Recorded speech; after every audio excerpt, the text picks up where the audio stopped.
So, welcome back to the Tomb of Annihilation, everybody. It's nice to have you along again. So, where we picked up last week, you guys were at Camp Righteous, which looked as if it wasn't particularly well protected by the Order of the Gauntlet. It looked abandoned. All valuable things was missing from this tent. Nothing was really left. You parked your boats over here. And you started entering this temple. Now, one thing I'll just remind you all about, I'll put it in Discord, is Inyokia, a resident of Cholt, shared this legend with you about the man and the crocodile, and how they helped each other, and the crocodile eventually rode on the back of man. And if you remember, that's kind of indicated on this temple as well. I'll give you another picture of that temple. Once again in Discord. And this is the temple that you're in at the moment. Now where we picked it up exactly last week is, I think it was the Paladins who fell down into this pit. But they got out eventually. K2, I think. K2, you're on... I think you're only on 9 hit points, so just adjust your token. K2 went up here, got zapped by flames. But then Leopold went up there and blocked up all these flames. So what you see before now is this is a ledge, and it goes 7 feet up. Should be easy enough to climb. But you don't really see what's above it terribly well from your angle, because this thing is just going up and up and up and up as you rise inside of the temple. So, as yet unnamed band of mighty adventurers, what would you like to do?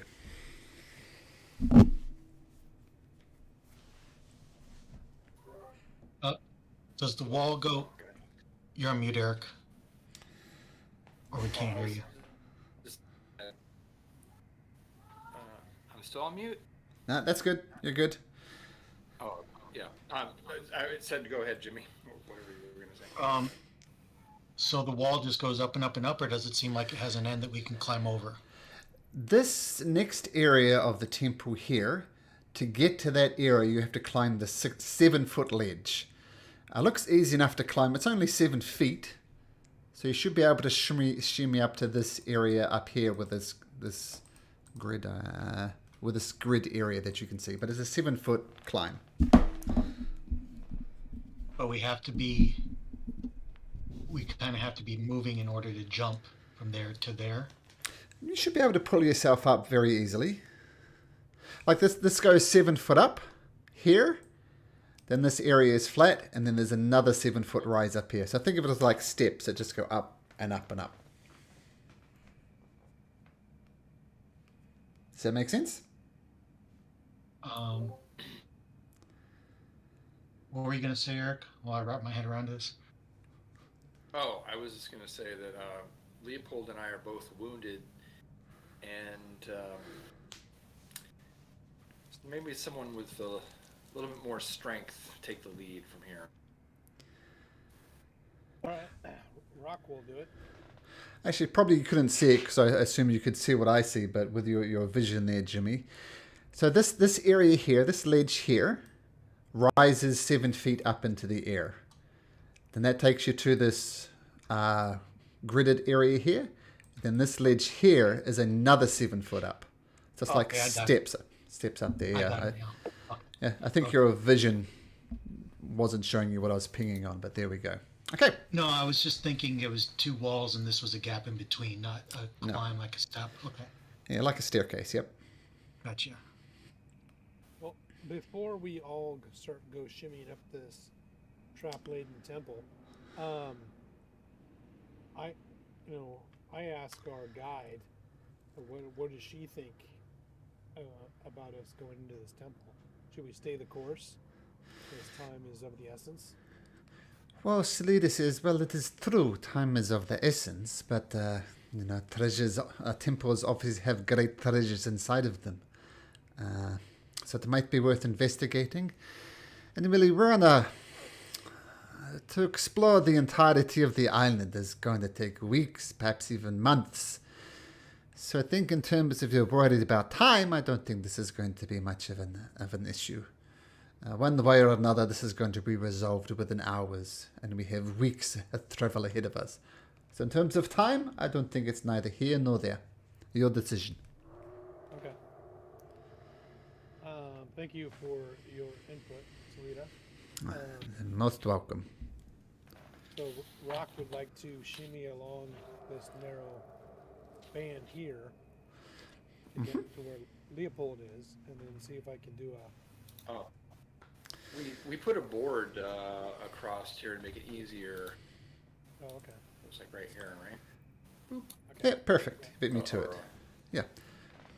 Because otherwise you'd have to shimmy around this outside of this pit trap, which is kind of narrow. But yeah, with the board, not even a roll required. Like the sound of that. So then Rock runs and jumps to shimmy up this wall. Okay, once again, even without a roll, you manage to shimmy up the wall. And you get just on the edge of this token. You can barely stand there. Almost the heels of your feet off at the edge. So there's a very, very narrow ledge there that you can perch upon to survey across this 4x4 grid on the wall. So just a little bit of space there. In fact, what might be easier is here's something I prepared earlier. So just pretend Rock's up there at the moment. But this is what you see. There's a 4x4 grid there. I'm sure it's perfectly safe, Rock. Yeah, it looks like it.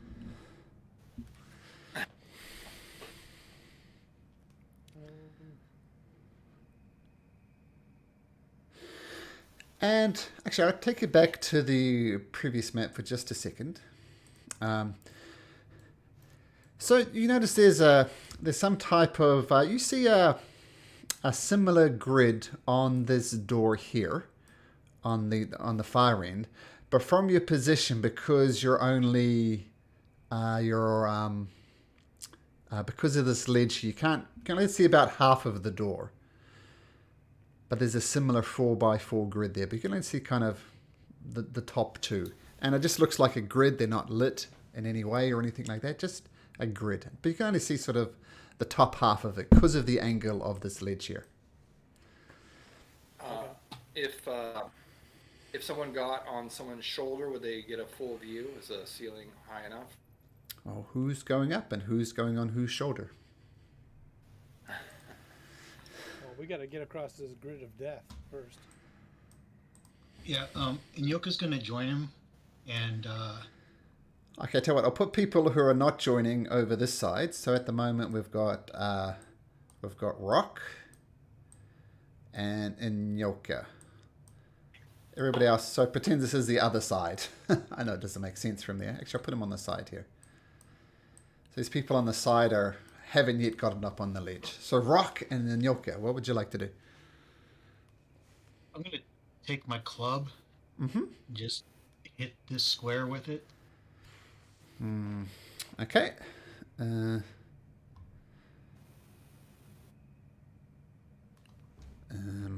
basically, I'm dangling one-handed and bashing it with the other. Okay. So reaching down and bashing it with some force. Clang. Can Rock and Inyoka please make me a dexterity saving throw? Uh-oh. Ooh. Oh, that's the way to do it. So as you whack it with your club, fire just erupts inside of this cavern. Carrick, Leopold, Arcus, and Katie, you feel the heat coming off. But Rock, you kind of opening your mouth just at the wrong time and inhale this, and it goes into your gullet. And Yoka, you dodge out of the way, but you still take some damage. That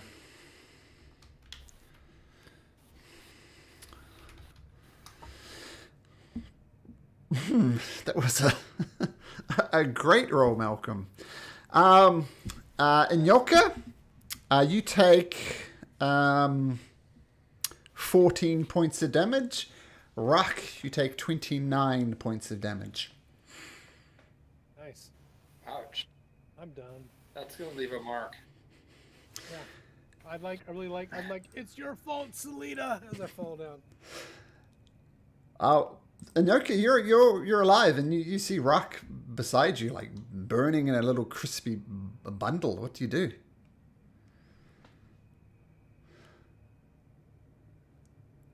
That looked painful. Rub mud on that. You said it was. I have some resistance to fire. Does that help at all or not? Oh, absolutely, it helps. If you're resistant to fire, then you take what did I say? Actually, you should. Points of damage. Yes, so it should have been. I think I said it's 14 points of damage if you make the save. I'm not sure if that's what I told you, Nyoka, but you take 14 points of damage, and Rak, you take 14 points of damage. So you survive that. Just. Yeah. Okey-dokey.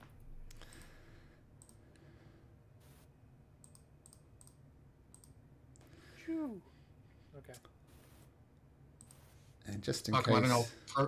I don't know if my token is supposed to reflect the same as my character sheet. Well, I'll just do the manual. It's supposed to be thing. linked, but I can do both. Yeah, just do both. It's easiest, I think. But Rock's on one, and Yoka, yeah, wow. And I just put a red dot on the one that you whacked with your club in Yoka.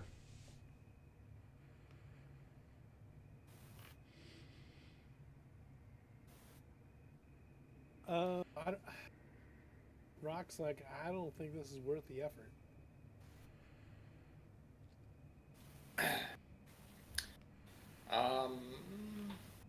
KT I mean, went yeah, down. it's I so almost far. went down.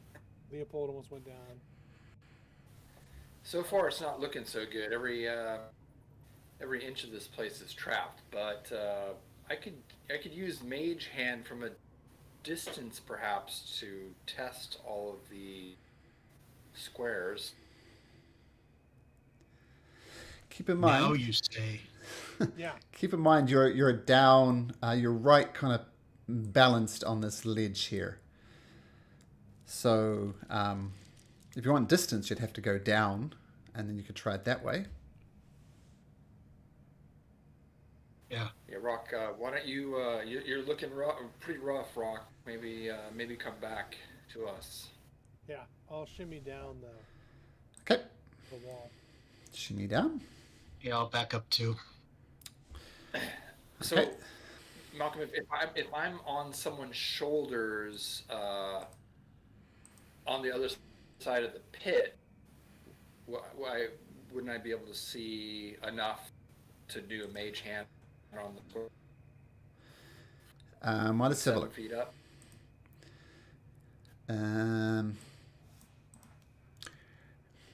So you want to balance on someone's shoulders, like back here, and that would be high like- enough than 7 foot, and you're going to try and tap various squares with your mage hand. Yep. I'll do that. I'm thinking 5 feet back, like right here on whoever's shoulders is willing. Well, you saw the area of effect when this explosion happened, and you get into position that you know that you might get your eyebrows singed, but that would be about it. Okay. Cool.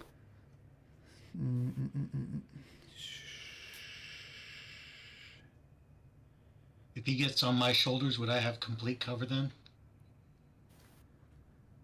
Yeah. Okay. Okay, so you're going to cast Mage Hand? I'm gonna give it a try. Okay, so you cast Mage Hand and this little spectral hand appears. What do you do with it? And you're standing on Inyoka's shoulders? K2 on Inyoka, is that right? Yep. Just move Leopold back here for now. So it's like this with K2 on top.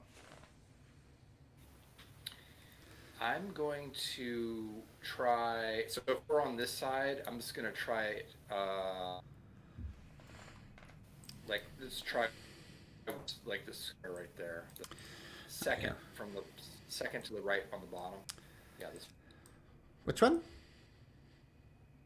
This one. This one. Okay, we'll use Nyoka as our marker. So this one, It's not good. now I'm reading the description for Mage Hand, and it says it can carry no more. It can carry no more than 10 pounds. So I assume by the opposite, you could apply up to 10 pounds worth of pressure there. So you push your Mage Hand with the full force. Yep. Okay, you push the Mage Hand down with the full force, and I know. Same thing. Fire. same thing. Yep. Okay. Let's try this one. More fire. Okay. Yeah, I'll just try it all across the front. See if- Okay, that one there where Nyoka is. And as you get there, nothing. Ooh. Okay. Let's try the next one here. Okay. Are these 5-foot square? Or Yep. Less than They're more like 2 foot square. Just easier to do it this way. So you can barely, if you were to do it, you're going to have to put your feet together. It's quite an enclosed space.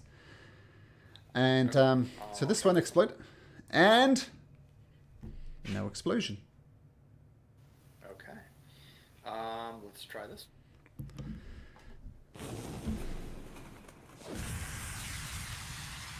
Nothing. All right, and I'm gonna go with this one.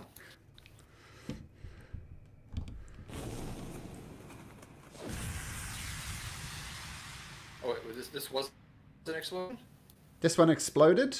I'm not sure if you did it. That's a free one. That one explodes. And the one you're on in Yoka, that one explodes. Oh, okay. So yeah, try that one. Yeah. That one.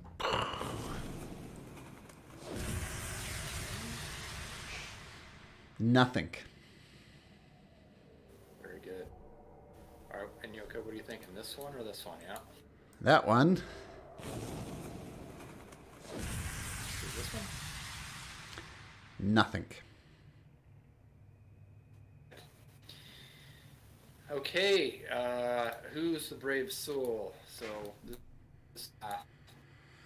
Yep, those were the 4 squares that you found that did not explode. In Yoka go. Okay. So we'll... All right, be careful, Yuka. Yep. Yep. Yep. Yep. Yep. You make it across. Follow. Well, let's check that door before we bunch up. Another wall. Oh no, there's another ledge, right? Another Yep. ledge that's right there. Oh, okay. So yeah, so like Nyoka is over here somewhere. As you see, the squares are quite small. And once again, another 7-foot rise up onto this ledge. And you see the door there. It's got like a similar looking... actually, just let me double check that.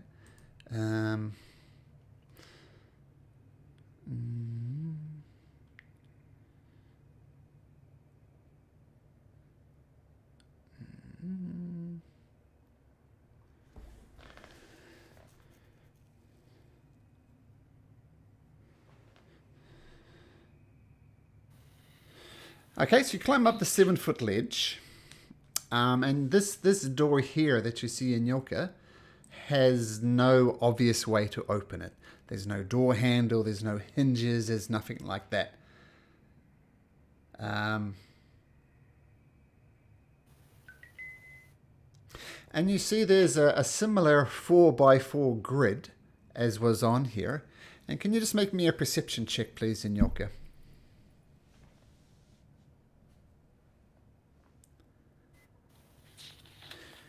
You see ever so faintly glowing the 4 squares that didn't explode when you stood on them. Now you do remember, Nyoka, that when you stood here, you couldn't see the bottom row. When you stood here, you couldn't see the second row. When you stood here, you couldn't see the third row. And when you're in here, you couldn't see the fourth row. It's because of the angle of the wall in front of you. And so you think that's odd. How could you have possibly solved this by looking at this, considering when you're standing on the square, you can actually see the pattern on here? That strikes you as a little odd.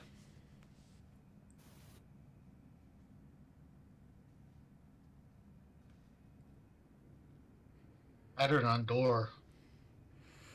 Match floor.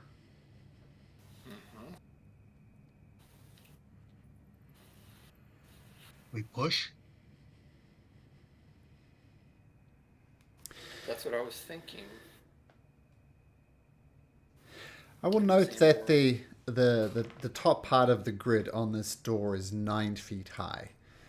So you could probably like do a Michael Jordan and jump up and touch it in Yoka, but it's not straightforward. So it's kind of like a punching board. We hit those squares on the door.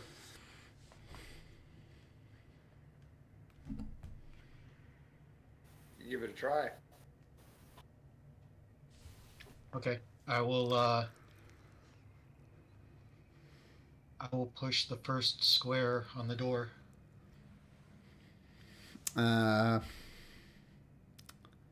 Okay. You push the first square. And it lights up briefly, like for about 3 or 4 seconds, and then it vanishes. And then I'll push the second one. The second one lights up for a little bit, then vanishes. All right, so I'll push 1, 2, 3, then 4 in You rapid can't. succession. Okay, so you're going to go 1, 2, 3, stretch for 3, and then jump for 4. Oh yeah. Okay, so you tap it dook, dook, dook, dook, in succession.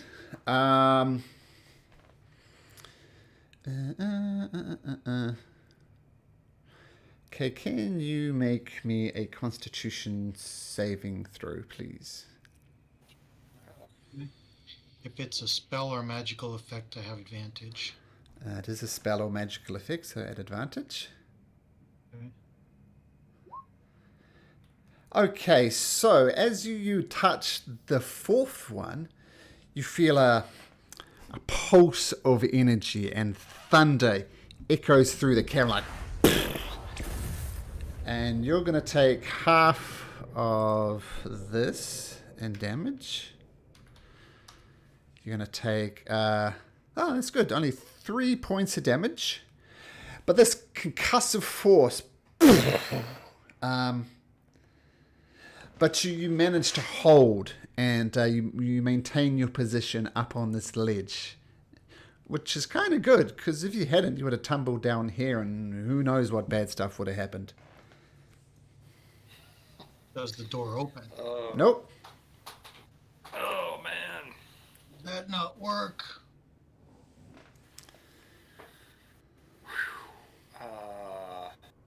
Did we notice? Was the door doing anything on when Anyoka was walking? Like I could see the top half of the grid on the door. Did it do anything when he was walking on them? No. No. Okay. So Anyoka, I'm wondering if we push them all at the same time, but we're both pretty beat up. I don't know. Any other ideas? Call back to our companions. I'm still burnt. I'm so curious. I got crispy. What was that? What do you think, Arcus? Any ideas? Not really. He did it in the right order. Well, the same order, I should say. I don't know if it's the right order. Maybe maybe it's a different order. Maybe it's backwards. But we could I could try the same thing and mage hand from a distance. So we could at least try it. So Sure. you could come back and we can step on the grid in the safe area, and then I can try to mage hand it. Okay, where are you standing? Because you don't have a So sight. we're gonna, You're going to go up on the grid? yeah, Okay. yeah, we'd have to be on the grid, I think, right? And there's no ledge or there's no room to stand without being on the grid. No, you can stand like right on the edge of the grid there without actually standing on the grid. Like it's just a Okay, narrow that's little thing there. And you look at the grid once again. Keep in mind you can't see the bottom row from there. Just with the angles, the way things work, you can't see the bottom row from there. But if I got on Inyoka's shoulders again, I would be able to. Yeah, absolutely. Yeah. Inyoka, you down with that? Okay, we try. we might die here trying to get through this door. The old right. door of death. Okay, let's try it. I'm going to try it in reverse using the mage hand. Okay, so you jump up on Inyoka's shoulders. Now you have a full view of this grid here. And you're going to do what? Wait, I'm going to... push one in Yoka on. Oops. First one. Oh, that's the way you did it, though, right? Well, in Yoka standing on first one. Push first one while standing. Ah, I see what you're saying. So, stand on it and do the... As you're standing on it, do the order. And then, okay, if that doesn't work, we can try the... So you stand on this square, which was safe before. And then K2, you're on top of his shoulders, right? Yeah. Now you have the Yes, full and, view of this 4x4 grid. And I will press the first one as we're standing on it. Okay, you press the first one, it glows slightly.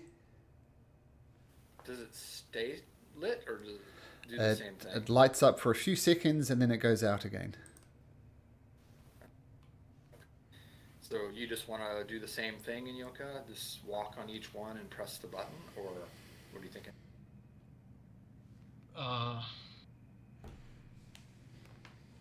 What I thinking, I don't like. In Yoka I'll tell you what, thinks, it doesn't cost us any... I'm in sorry, what Yoka was that? thinks step and push. Step and push.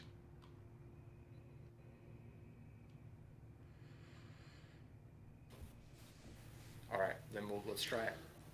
We'll just do it. Step and push. So you stand on this first tile and then push with the mage hand the button on the door? Yeah. Yep. Then we'll, So we did that. We do that for each one. Okay. Assuming that we're in a safe distance on the line. Are we far enough back from the effects of the door if we're standing on this? Well, I'm going to say that you try and duck down as much as you can when you touch the fourth button on Inyoka's shoulders. Is that fair? Yep. Okay, so you step, push the button on the door, take another step, push the button, take another step, push a button, and as you press the fourth button, huge blast of concussive energy erupts from the door. You duck underneath it, K2. You wobble a little bit on Inyoka's shoulders, but yeah. All right. That's not good. All right. We can do backwards, but I'd say we can just do that from distance. Let's try it backwards. Yeah, do like the orientation of like if you were standing at the door. You know what I mean? Like looking back on the grid, you mean? Yeah, so like let's say I'm gonna move. So this is the direction we're doing it, right? So we're doing it this direction. First one, second one, third, fourth. What if we do it the other way? Like if the view were from the door. Okay. So like the door's behind you. Yes. Yeah. So you're saying this order here, right? Okay. Like that. Yes. Yep. Okay. Yep. So K2 and Nyoka, you go through the similar, like you have to jump on. What do you do? You could start from this side. You could start from this side. Which way do you want to start? Let's. I was actually going to do it without standing on it, but I feel like that's probably something. So yeah, we'll start. We'll start from this side and go backward. Okay, so Nyoka, you go through, and are you starting from the top or the bottom of the grid on the door? Oh, As we're looking at the door, this is the bottom left on the door, correct? Yes, this is the thing that lit up that you couldn't see when you're standing here. So this one is just ever so faintly glowing on the bottom left of the door. We're going to try it both ways. But for the first time, we're going to do it as if this is the bottom of the door. Wait, Okay. how about all four stand? There's a possibility too. Yep. We'd need two other people. Two other volunteers to do that. Then Leopold and Karak. Leopold says, I'm not even here. You're not going to sacrifice my life. Karak says, I'll do it, but give me 10 minutes. Why don't we do it this way? And then I think you're probably right. It's probably you need to stand on all of them. But I'm going to try the reverse as suggested, and we'll start with this is the bottom of the door. Just with you and Kate, you on Yoko's shoulders as before? So you're not trying the four-person Yeah. thing? Okay, you go through the order. You touch the fourth one. Okay. All right. Let's do the four-man crew. We can do this. Hope you have healing potions, Rockstays.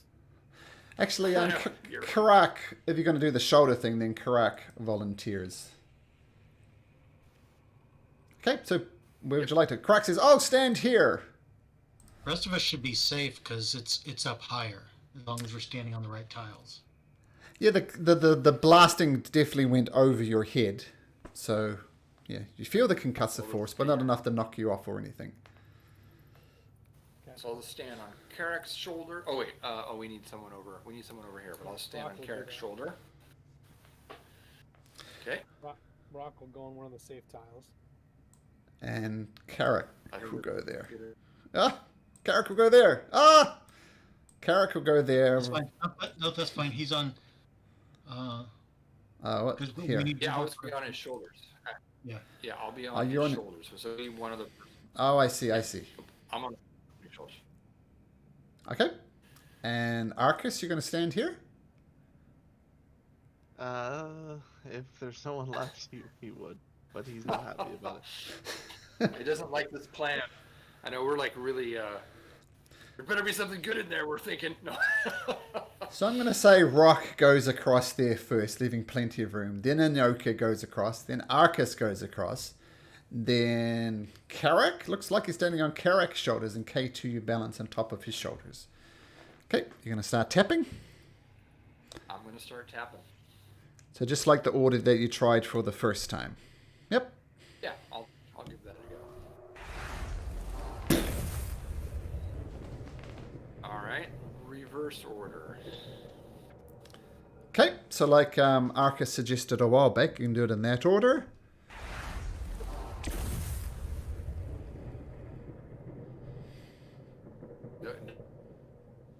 Nope.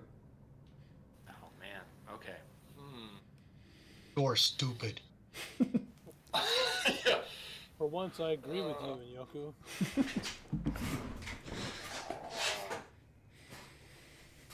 Not only stupid, door deadly.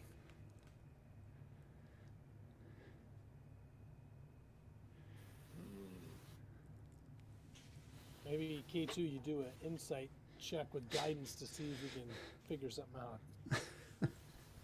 That's a good idea. I Who will. are I'm you gonna see if it's inciting? gonna The be DM? No, no, no. yes. No, investigation. Sorry, investigation to see if there's any that we've missed here. Okay, The so door, not a bad idea. okay, make an investigation check with guidance. All right, let me do some. Sorry, I didn't mean to only roll That's that fine. once. So right. 24. So you look closely at all the tiles on this 4x4 grid here. As far as you can tell, they're indistinguishable. Maybe you scuffed a little bit on the surfaces of the ones that you know are the safe ones. But you look closely, and other than that, completely indistinguishable. You do notice that this is a magical trap, I say with a 21. So no amount of sticking, pittons in or anything like that will help. It's very much a magical based thing. And you climb up onto the ledge and have a look at the door without actually touching the door, fearing that thunder wave will knock you off and maybe fry you on the level below. You look closely around. Don't really notice anything. Okay.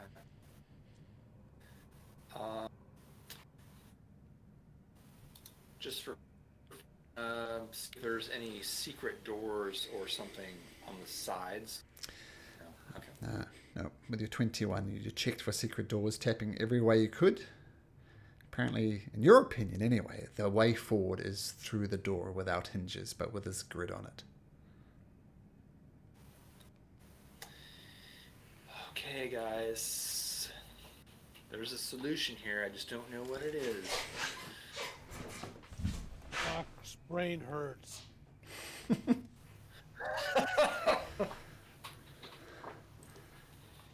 Put you back here in case this helps with your looking around. So the grid is on the door.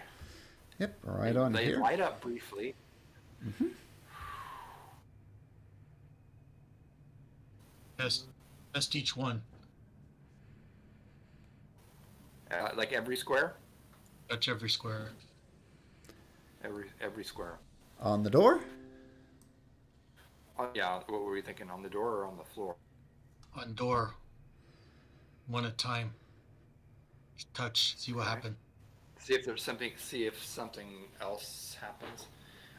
Yeah, it might at least give us clues. Yeah. So from a safe distance again, on and Yoko's shoulders, I will press.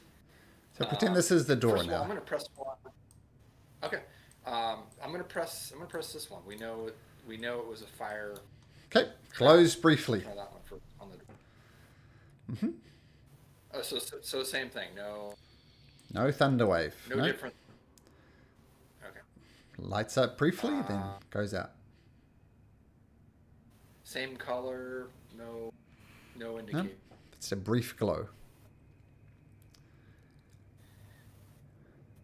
Right.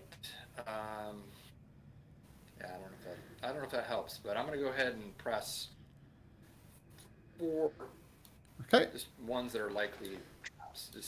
Just in a line. Okay, just in a line. Same thing. Blast of concussive energy comes from the door.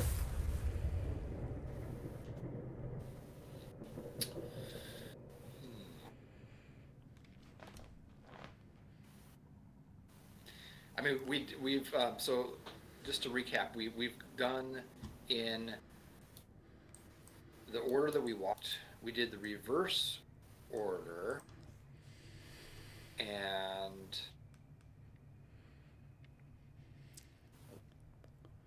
Maybe all at once? press all 4 at once. Can't do that with a mage hand. This is true. And you would have noticed, and Yoko would have noticed when he was up there in K2 briefly as well, like the top one's 9 foot away. You could like kind of Michael Jordan it and try and tap it. It's quite high. So I don't know how you'd press them all at once, but it's an interesting idea. How can I tell how much pressure I need to push with the mage hand? Is it just like a little light? It takes a little bit of a push, not very much, but a little bit.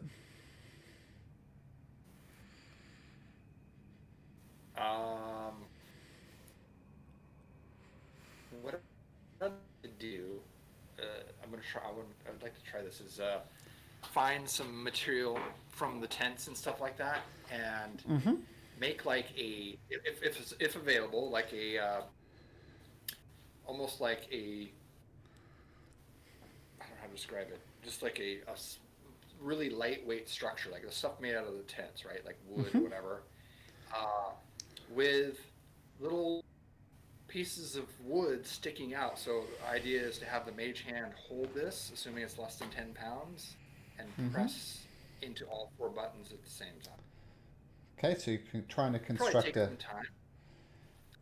Yep. So just like a tent pole. Yeah, why not? Basically. Like a kind of hand that will press all 4 buttons at once. Yep. I'm going to say that I won't get you to roll, but it takes you a while. Like, it takes about 30 minutes. You get some twine, get some tent poles, and you get something that looks as if it could push all 4 things at once. Okay, cool. Well, let's give it a go, guys. So there's a rickety structure. You go in, you tap all 4 squares as to the grid, and your magical tent pole creepy crawly hand thing just gets obliterated. It's gone. Well, did the all 4 light up at the same time? Yes, they did. They did. Okay. Well, it was a good idea because that's yeah, but apparently it's not the solution. Damn it.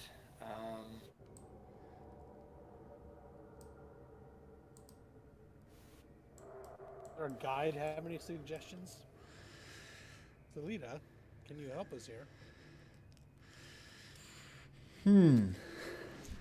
She says, let me think.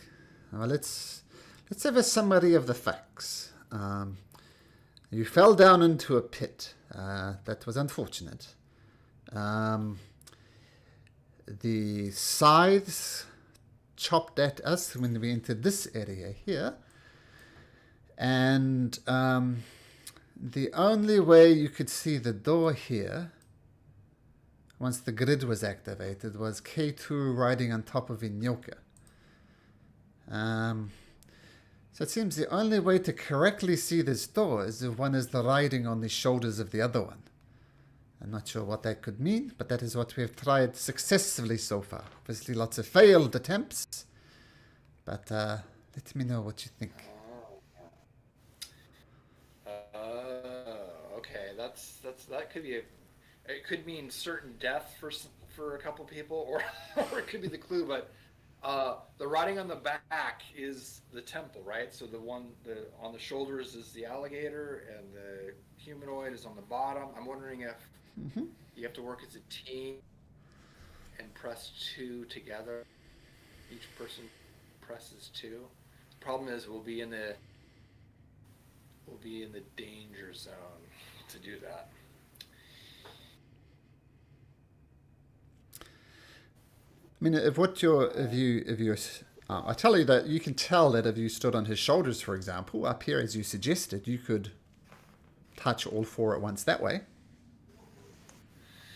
I mean, the difference. So the only difference is we're standing in front of the door because the rickety structure I put together was touching all 4 together. So this would be something else.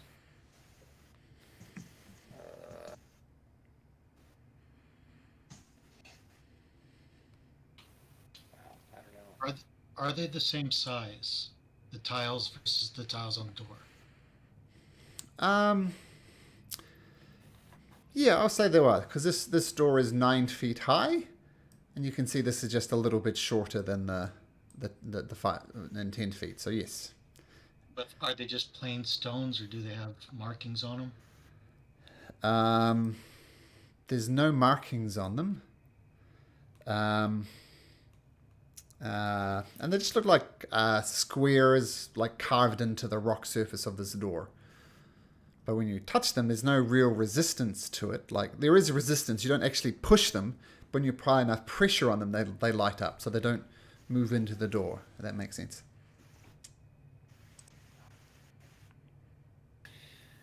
Well, I'm willing to try this, but I think we're gonna have to do a short rest. I mean, for me to do it, and maybe Inyoka, you're pretty wounded too. Just in case it's a We're all fail. beat up. Yeah. But everything is fine because Carrick is here. Yay! Thanks, guys. Good to see you. Sorry I'm late. Yeah. That's all right, no Eric, problem. Open door.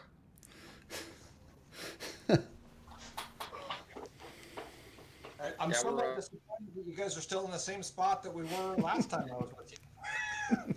Well, we got across the third trap, but now we're faced with a door that won't open, and it's also trapped. But we think we And- have we've tried many ideas, but we have one more. And One see more this of thing here, Jeff, this grid here? This is this grid here. And you see the ones that when they stood on the wrong one, they got hit by like a fireball type thing. And they eventually worked out that by pressing buttons on the door, they could work. Well, by using a mage hand, they just kept on bashing on random things from a distance. And they worked out that this was a safe path through here. Nice. And this exact 4x4 grid is shown on this door here. And there was little lights that indicated the pattern that was on here in the first place. But the only way that they could see the pattern eventually was by K2 standing on Inyoka's head, like riding on his shoulders. Oh, got it. Okay. Because you can't see, like if you stand in the first square here, you can't see the bottom row on this door. Standing on the second square, you can't see the second row, and so on. But by K2 standing on Inyoka's shoulders, you could see the whole thing. Got it. Well, good job, guys, for figuring out this so far. So, last thing is opening the doors, though, huh? Okay. And the door has no hinges on it, no doors, no obvious way to open it. Just this 4x4 grid on the door.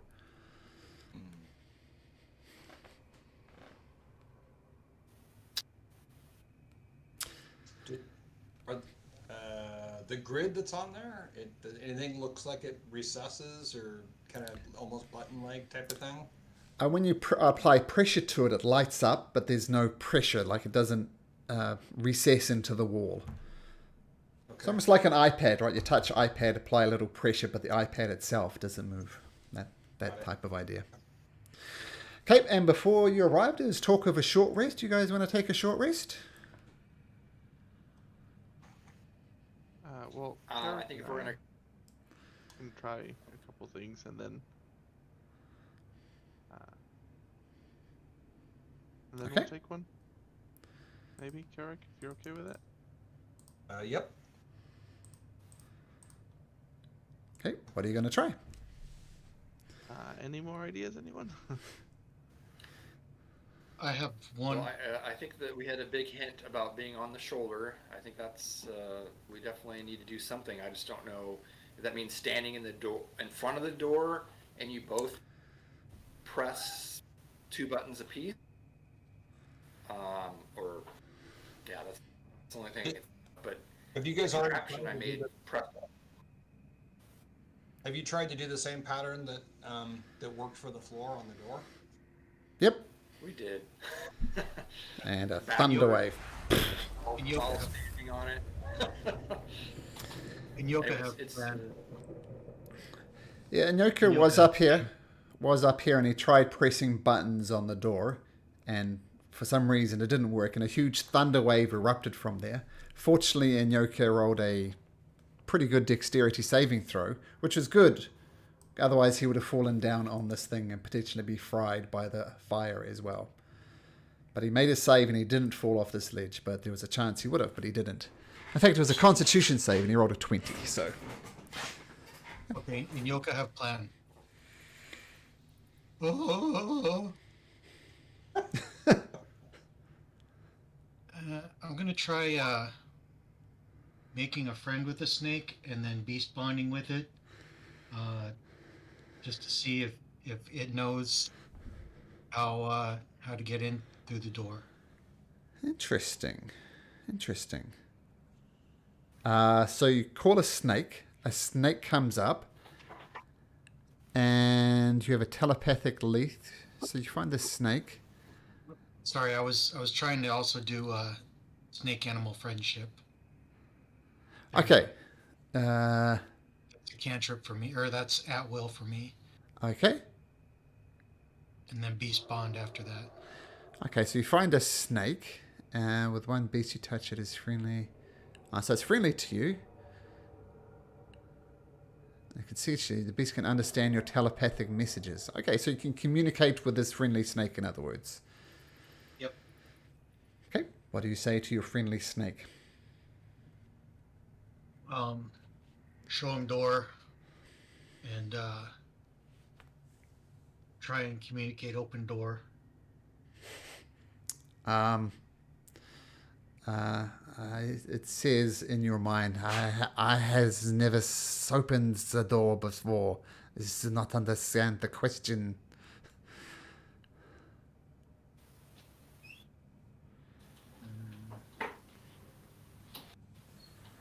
Push buttons. What is this button? Yeah, thought he was gonna say that. Okay. Nyoka don't know. Door stupid.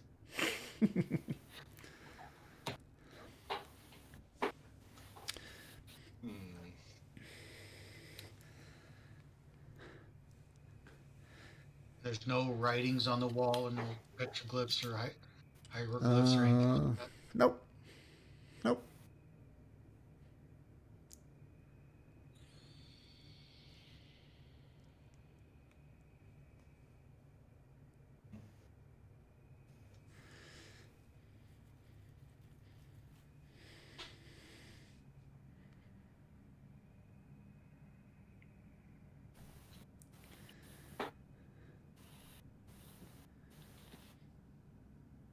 Okay, so we've pressed the buttons in what orders already? So in regular order, Mm-hmm. in reverse order. Mm-hmm. You also did a line like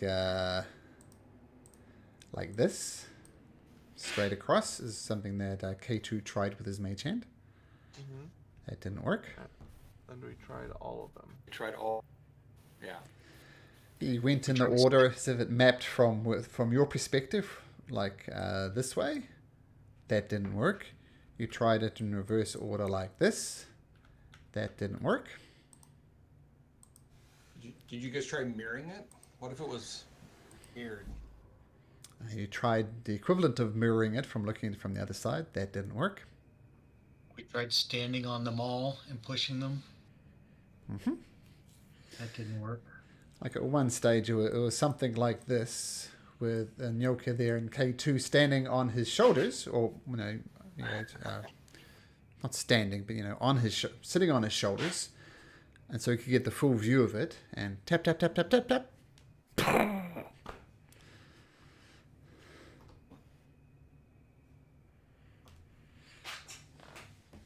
So I was looking back at the sculpture or whatever image that Malcolm had shared with us. Do we think that there's any clues outside of this passage into it that might be able to?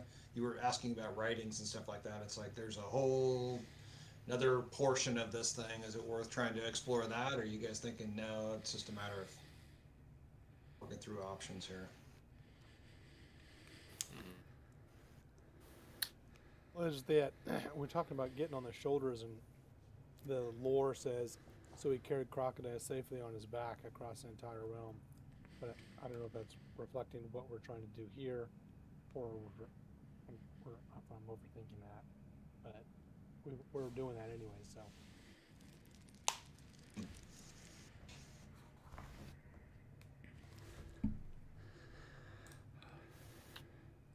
Oh, one final part, Jeff, I should mention is. Oh, what was the final part I was going to mention? Oh, yeah. So the grid is on this door here. The grid is 9 feet high. So you could definitely touch all areas of the grid, but to touch the top one, you'd have to, as a Michael Jordan, jump up and touch it. You know, it's 9 feet up, so it's a little bit of a jump, but manageable. We only had a rabbit tonight that could jump up there. Did we try pressing the door, pressing the buttons on the door with no one on the grid? No, but Not I really. kind of like Mike's line of thought. I think he's on to something. I might be Oh, on sorry, which something, one? but I don't think I'm on to something. Standing on the shoulders. Or he's on something, I don't know.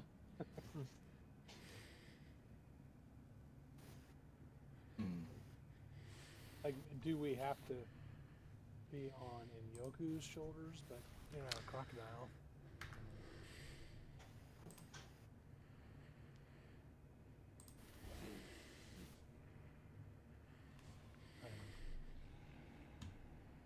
I don't know.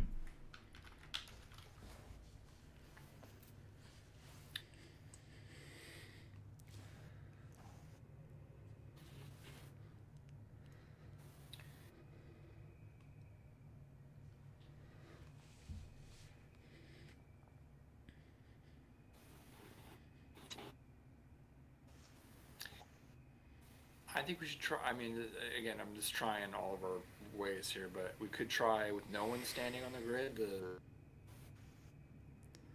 May or may not matter, but at least it's safe. It doesn't cost us anything. All right. Okay, how exactly are you doing that, K2?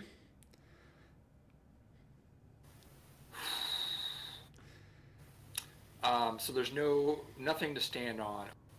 I mean, when we're on the grid, when we're on this level here, there's the ledge is not wide enough for me to stand on that, or Enyoka, me on his shoulders to stand on. There's a very standing on thin the square. ledge just before you needed to stand on the grid. As I said, it's about like your foot's width wide. So you can stand there. It's not terribly hard, but you could probably get up onto Enyoka's shoulders if you'd want to. Would you like to do that? Yeah. So you Let's get try it. So we're not standing on the grid. We're just standing on. I'm just sitting on his shoulder. You get a full view of the grid. All right, and I'll press it again. And the order on the floor. The forward. Yeah.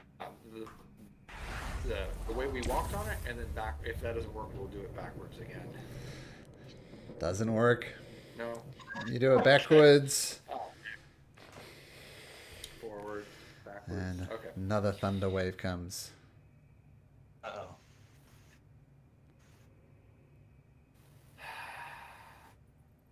I mean, I don't know. It could be that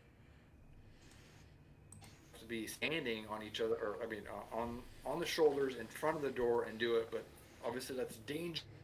We've tried a lot of different things. Well, I yeah, feel I like mean, that's a possible solution. yeah, let's try that. Okay. And I'm willing to do that, but I would need to do a short rest so I don't die. So Unless someone else wants to try that. I only have 1 hit point. So. Yeah, let's Yeah. take a short rest and then yeah, I think Yeah, unless Carrick and Arcus want to try that before we short rest. What were we trying? I'm sorry. somebody stand in front of the door So basically, and then yeah. somebody on their shoulders and push all 4 buttons at the same time. Yeah, Arcus will try it. With that Carrick if he'd like, or Yep. she'd like. Yep. Yeah, I can help. All right. Good luck, guys. Good luck. So luck. Carrick heads over there. Arcus, we'll say Arcus is on top. I imagine he's lighter than Carrick. He's standing. I say, wait, guys. wait. Sorry. Can we put a board, or I don't know if there's more than one board, across the grid, would that prevent like if they fell off and they were to land on board?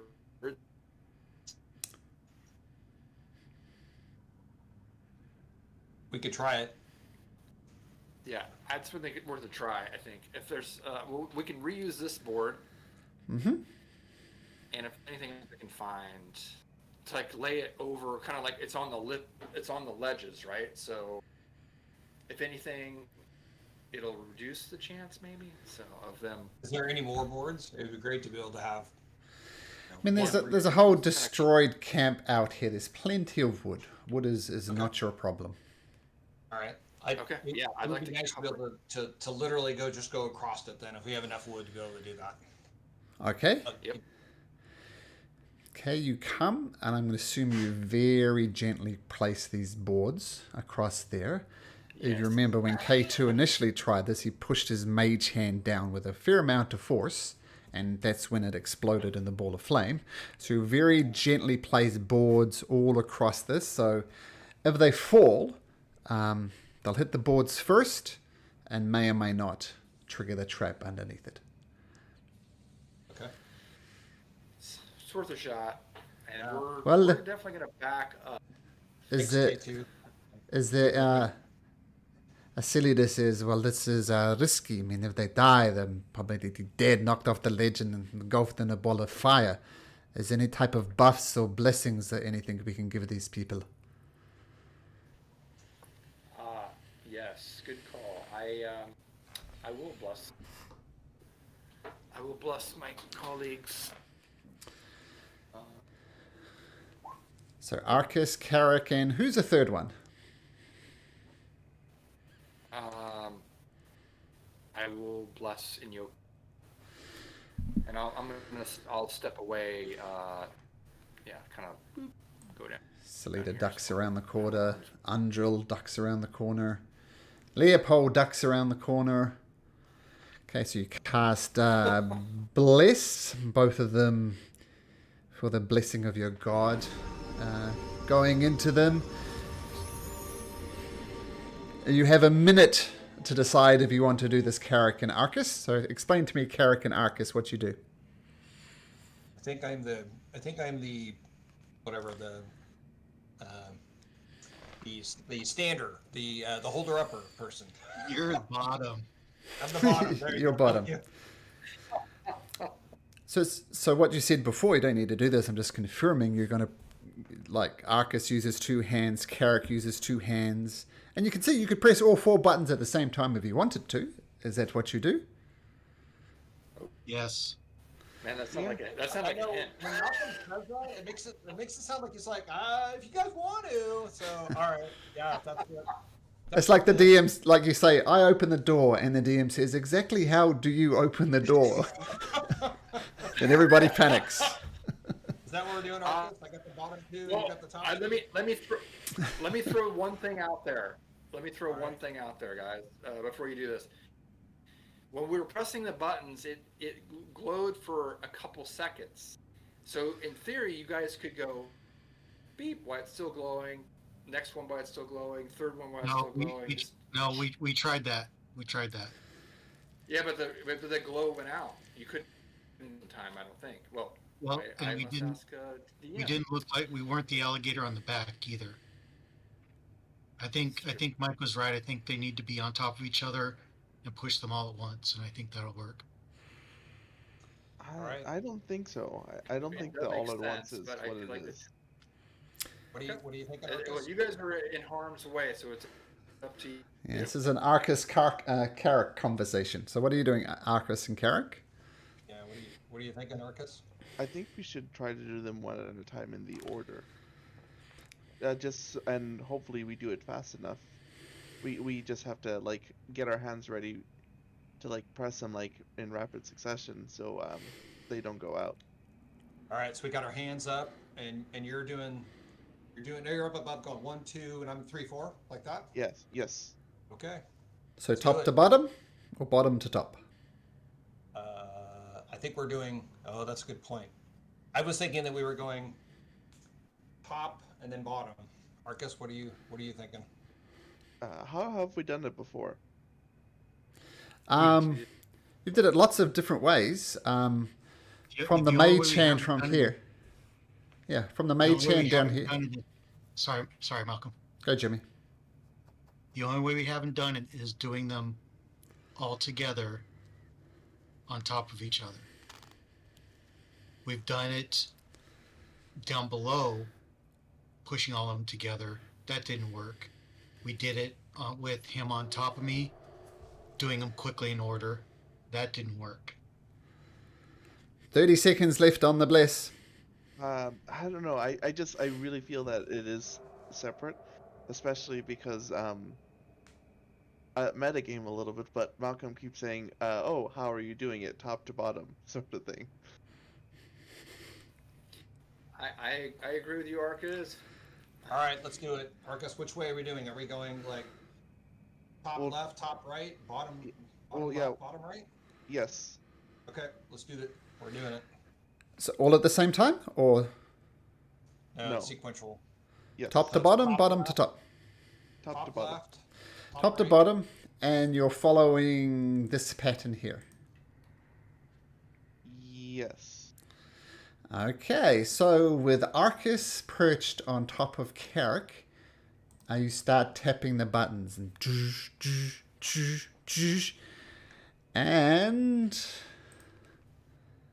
the door opens.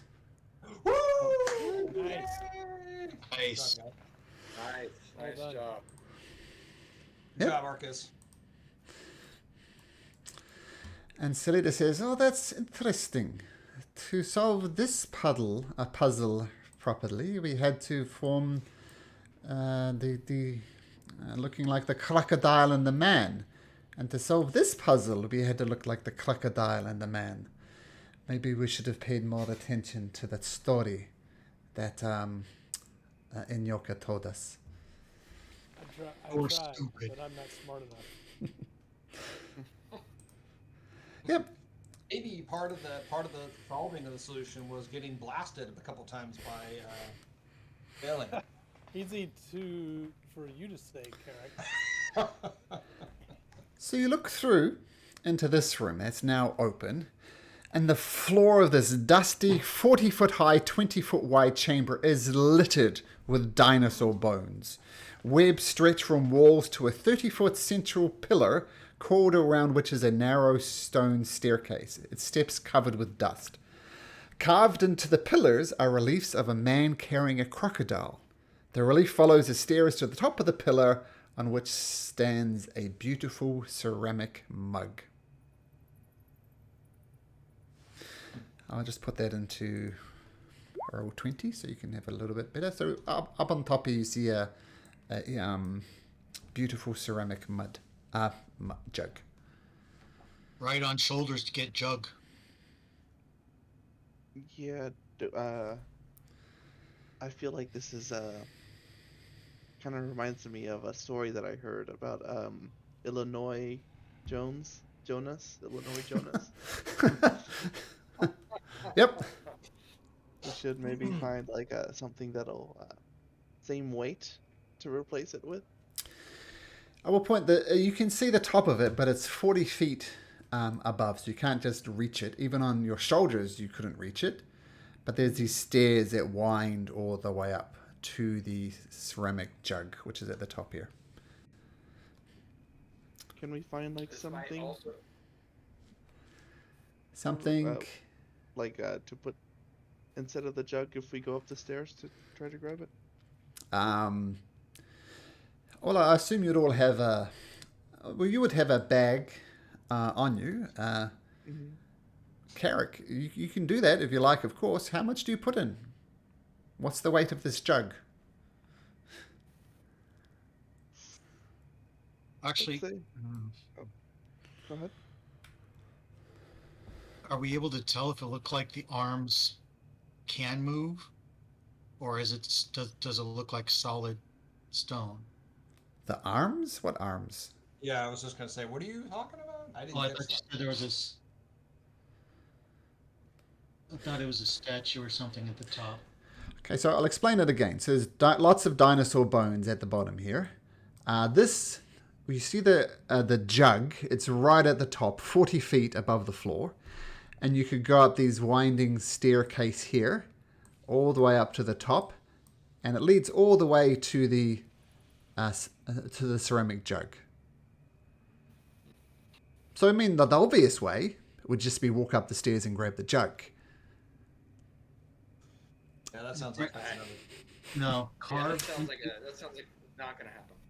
Yeah. carved into the pillars. Carved into the pillars are reliefs of a man carrying a crocodile. Oh, I see. The relief follows the stairs to the top of the pillar, on which sits a large, beautiful jug. It's just carved into the pillar. There's nothing actually protruding from it. It's just carved directly into the pillar. But there's still those images. Yep. So I think that has to be part of it. Somebody still has to carry somebody. I'm willing to carry somebody. Do we? Actually, Well, if it's 40 maybe. feet up, I'm guessing we can't tell how big the mug is, and how. Well, you can see it, but the thing I was suggesting with Arcus is if you want to do the Indiana Jones thing and swap it with a bag of sand, exactly how much does the jug weigh? Yeah. You don't even know Hey, it's full of water or not. Yeah, just don't you have jugs that you bought for water? He's I got it in front do. of him. Mm-hmm. You could have one filled with water and one without, and when you get Oh, yeah. or actually just one, and when you get up there, you can look in to see if it's empty or not, and you could whether you can Yeah. dump out the water or leave it. It's a good idea. And also, Carrick, if it's still us going, why don't we switch? Rather, me carrying you Okay. because of the story, but maybe I'm just reading it too much. No, reading no, too much. I think that there's something there. Sure. Yep, that makes sense. Reptilian and humanoid. Okay. All right. So you're carrying me. You're carrying Yes. Carrick up. Okay. Yep. Okay. And we'll have a jug filled with water and an empty jug. Okay. I'll give to Carrick to try to decipher which one it is and then place it on. Okay. So while it's a struggle for you, Arcus, with your strength of 8, you're strong enough to get Carrick up onto your shoulders. And you're going to start proceeding up the steps? Yep. I'm like steady. Except we're rocking back and forth. Steady hand. Do you guys, well, if you head into the room, feel free to head into the room. Okay. Oops. There's one there. Yep. And Yoka, so I'm just going to assume that Carrick's always on top of Arcus' shoulders. And Yoka, you're coming in to have a look, see what's going on? Yep. Okay, so do you start heading up the steps? Yep. All right. Okay, can you both make me acrobatics check, please? Oh no. You got this, Carrick. Okay, Arcus, you're holding steady here. You've got him, but then Carrick, you lose your balance, and you both kind of stumble off the steps a little bit. And the first one, so you both take 2 points of falling damage as you just stumble off the pillar. Nothing other than Carrick losing his balance, though. Nothing really bad happened. He just lost his balance. Arcus, you were rock solid on the bottom. Carrick, I'm like, Not so oh, much. sorry, Arcus. Yeah, a little uneasy there. I slipped. Let's try again. okay, same again. Acrobatics. I Yep. could give you guys guidance. Does the bless help on that or not? No, guidance would, bless would not. So, Bless is for saving I'm gonna- throws. I Okay. can guidance myself, so one Yeah. and one. so, yep, sounds good. Okay, so you cast guidance on both of you, feeling a little bit more confident. You can both make me another acrobatics check and add your d4s. Come on. What's my 1d4? Seriously? Holy shit. 6. So Arcus, man, you're even more rock solid. You're just going through. Carrick, you turn around to twist. And unfortunately, you stumble off again. You're not quite getting it. You both take 4 points of bludgeoning damage. In Yoka do.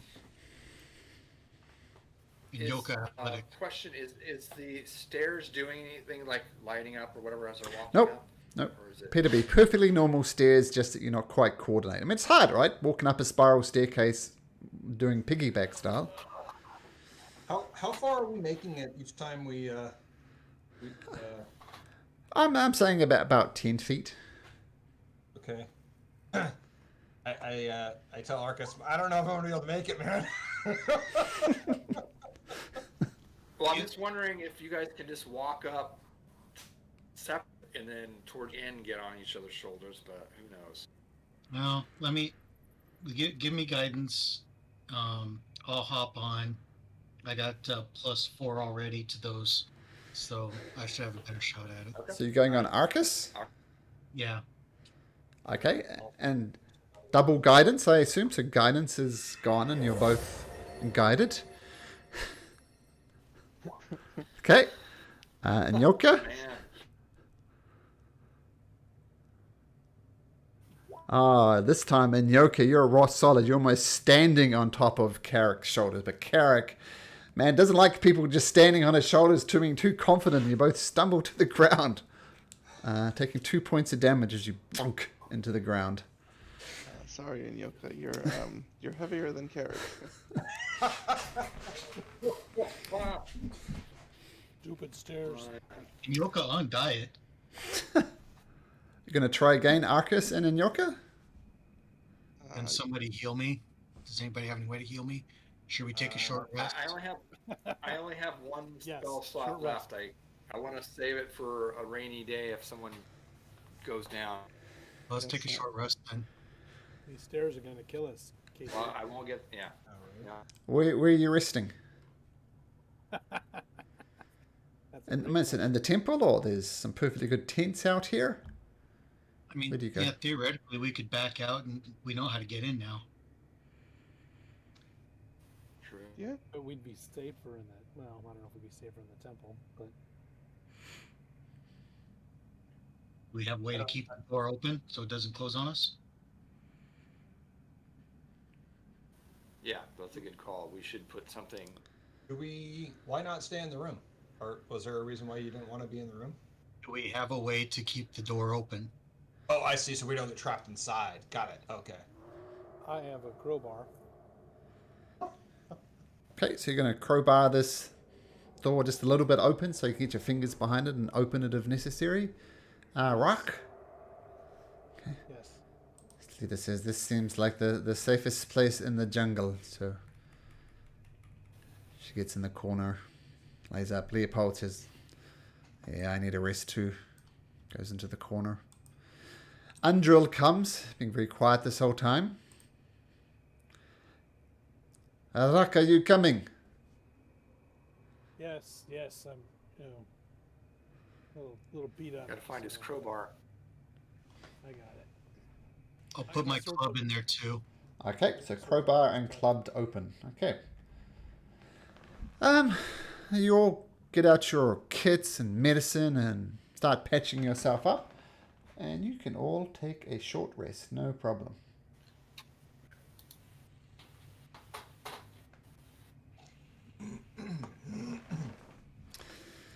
See, so roll those hit dice. Where are the hit dice? Oh yeah, how do you do that? I just took a short rest, but didn't do it for hit points. Yeah. We just roll it once, right, Malcolm? We can roll it up to 2 times because you're second level. Right. Okay. Thank you. Where's that on the character sheet, Malcolm? Just a sec. I'll bring it up so I can see. So, let's see for Carrick. So right up the top, you see, like it says Carrick, then beyond, then share, short rest, long rest. Click on short rest, and see where it says roll hit dice, Got it. Yep. Okay. and then Perfect. do it that way. So it should. Cool. Back to where I need to be. Awesome. Thank you. Actually, I'll give Leopold a short rest as well. He's looking a little beat up, so we'll take a short rest. Wish my lay on hands came back, but I have to do a long rest for that.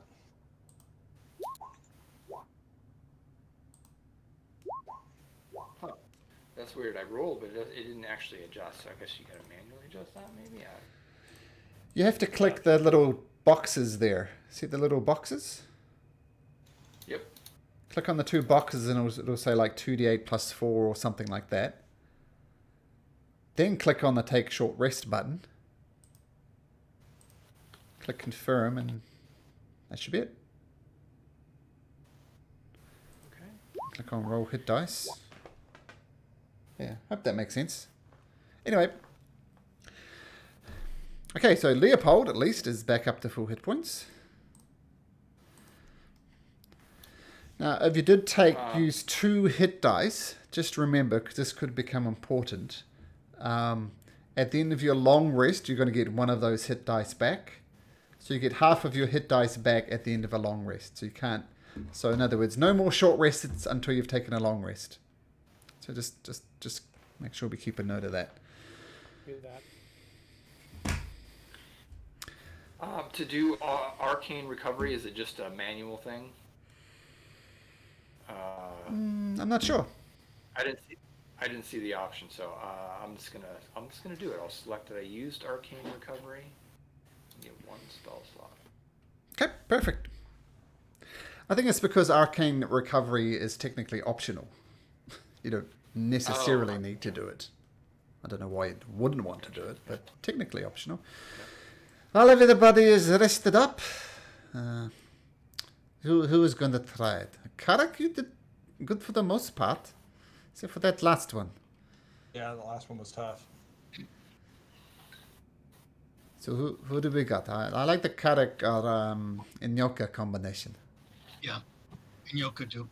Oh, sorry, Arcus Inyoka combination. There you go.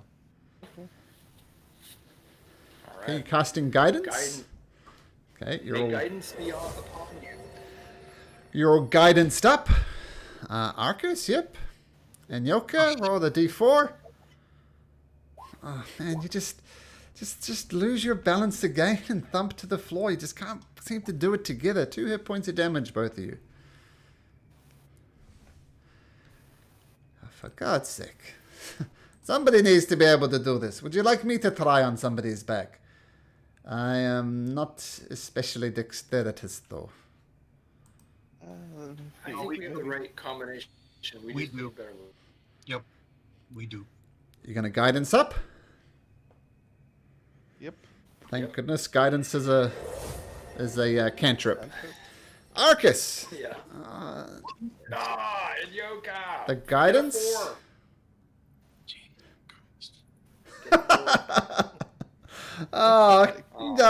Just thumped the floor once again. 5 points of damage this time. And this floor is gonna kill us. Give me guidance again. We can do this. Guidance. Leopold, can you give us some inspirations, some tunes, maybe? Oh, let me sing you a song. Actually, I can give you both a song, he says. Because you have to use it within 10 minutes. It's going to be a d6. So he sings you a quick song. And does it for both of you. And you both have bardic inspiration. So it's a d4 and a d6. Guidance, d4, d6. Okay, Arcus, Inyoka. Arcus! Good. I'm gonna keep the bardic for now. just in Okay. case. Ah, finally, victory. You climb your way to the top of the steps and you see the jug there. I'm going to say that in Yoka you have a full bottle of water in one hand and an empty bottle in another one. And you notice that this jug is empty. There's nothing inside it. What do you do? Dump water downstairs. You know, we're gonna. Oh, don't waste water. What are you thinking? Don't go provide. Sleater shakes her head. Okay, dump the water out. So you have 2 empty water jugs now. Yep. And I'll switch them. So like Indiana Jones, you rub your hands and then you switch them. Yep. You have a jug in one hand and no boulders come running downstairs. Nothing Nice. happens. Okay, let's get out of here. Nice. Okay, acrobatics checks. Oh no. You wanna lower that jug down so it doesn't break? Okay. Mage. Ah, there we go. You both successfully get down. The DC, by the way, you both had to succeeded on an acrobatics check of 10. So actually, it wasn't that hard, but you just kept on not doing it together. So, regardless, Anyoka, Arcus, you come down and you have this jug. Alright, let's get out of here. Okay. Well, should we check for secret passages? Something. It seems you guys odd that can. there's so little of interest in this room. And there's lots of dinosaur bones. If you want to Yeah, look we should- further, you can make Yeah, let's me take a a investigation check. Could we give guidance to whoever's got the best investigation? That's not me. It's not me either. Well, I'll say you have a look around, sift through the bones. Might be interested if you're a paleontologist. Is that right? Someone who studies dinosaurs? Mm-hmm. I think that's right, yeah. But other than that, nothing of interest. It just seems so weird. There's so many traps, and then we go in here and there's a. Does the mug look Well, that maybe- special? Yeah, it looks Jug nice. might be some- I mean, it hasn't shown any. There's no deterioration on it. Looks nice. Can I do an Arcana on this? I don't think you have any magic users in your group that can cast Identify. Is that correct? Not yet. Okay. Not today. So you can make an Arcana check though if you like. It's a nice jug. Okay. So I'm going to say that if you want to identify a magic item without the identifier, your option is to sit down with the object for an hour and try and work out exactly what it does. So, no, Anyoka, you, what are you doing? You're looking for secret passages and stuff? No, right? sorry, I meant to do Arcana. I'll take you as your natural 20 anyway. You think it's magical because you look at it closely and there's some beautiful patterns on the side of it. You figure that it's probably been here for centuries maybe because of all these bones, like dinosaurs must have gotten in here somehow and died, and they've been here long enough that they've turned to just bones. But this thing is just flawless. You suspect a ceramic jug like this to have cracks and bits on it. Flawless. So you're pretty sure it's magical, Anyoka. I'll give it to Rock. Here, play this. It's special. Okay. So am I supposed to play it like I'm sitting on the porch? Ooh, ooh, ooh, like that? Well, you try all sorts of things, which is why it takes an hour. Andrew, Salida, they leave the temple. And Salida says, shit, we have a problem. The boats have gone. In the boats are. I mean, I don't know how to explain it. What kind of guide are you? That's like No, someone I took the boats? tied them off. They were perfectly secure. You can even look at the artwork. You'll see that they are tied up here. I tied them up. They were secure. All I know is now that they are not there. This is a problem. There were rafts. Yeah. there were others. Yeah. Are they all gone? They're all gone. You're the ones that you tied off securely. Salida, you're right, is a good guide. She knows about how dangerous it is to lose your boat in these conditions. You saw her. She tied it up. Now they are not there. The ones that were there before, they are not there. Your ones are not there. There are no river floating devices there. Why you not staying guard? Well, did you not stay in guard? You guide. I'm gonna go and just look to see if I can see up and down river. If we can see who's got it. Okay, make your perception check. You scan up and down the river. You don't see anything. I mean, you do remember that you stayed in this room over here for an hour. That's a long time. Yeah. I mean, I think you're right, Nyoka. Maybe we should have set a guard here. I mean, this place looked abandoned. I thought the only threats would be from the undead. They're not noted for riding in boats. But you're right, we should have set someone here to watch the boats. But the bottom line is we are boatless. And Yoka, do you know how to make? I'm like you. Gonna make boat or raft. What about this dock? We rip it off here and make it into a. It take time. Well, it's better than starting from I think scratch. we need to investigate the rest of this camp to see if there's anything else we can do to make a boat. I mean, you could, Salida says, well, you could repurpose this wharf, but number one, it would be unstable. Number two, we could maybe put two, maybe three creatures on here. And definitely not enough for all of us. Yes, we could look at constructing a raft, but that is going to take time. Yeah. Well, if it takes us twice as long to go upriver, it might be worth spending some time making a raft. Well, so, well, one assumes you were going to ride the raft to Camp Vengeance, and that the river drains into the Aldani Basin from there, which is where we were going to take a net, investigate these wizards in red. I mean, if we had our raft, we could get to Camp Righteous within 2 days. By foot, it's going to take us 4 days. And I must say, a raft put together with rope and bits of broken wood, it has the potential to go wrong.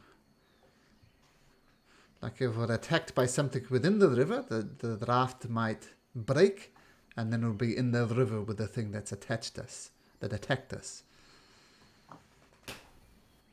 Is that a higher risk than the canoes we had?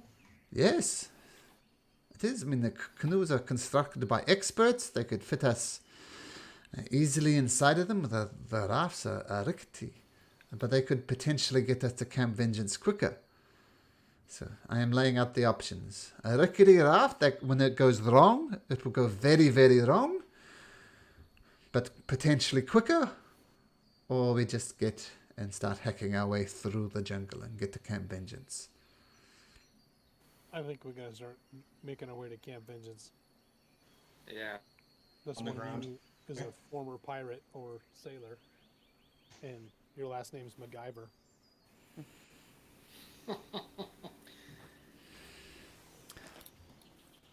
I am neither, All right. neither of those. Nope. Let's do it. Let's hack our way through the jungle. So you're going with a hack option? Okay. Okay. Do you spend time with the jug before you head off? Are you going to take an hour to try and work out what the jug does, or are you just going to press on for now? No, since we lost our boats and almost our lives, let's sit with the jug. Okay. Someone who's got some intelligence, which isn't me.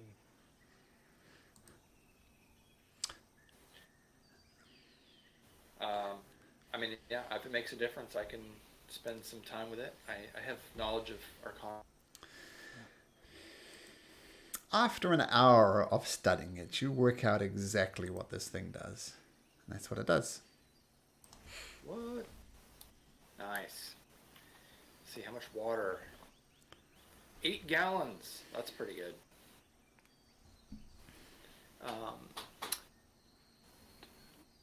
Yeah, who's stupid now for pouring out water? This was a lucky find. I did not know that, but point taken. But water, I'll Okay, stand by it. well, Water that- is a precious resource, but this is going to be quite useful. And mayonnaise. I don't know why anybody would want 2 gallons of mayonnaise, but there it is. Oh, who wouldn't? I love me some mayonnaise. 2 gallons? Oh I- yes, the more the merrier, especially in a warm jungle environment. Oh, I have to say this at a game. At a game, there was it's one of those dating shows like 90 Day Fiance or something like that. This guy went to Thailand for his wife, and the guy has like no neck. He would put mayonnaise in his hair to style it. oh, I know, right? Man, that's I think I saw that. He's quite a chubby, short guy with black hair, right? Yep, and no neck. Yep.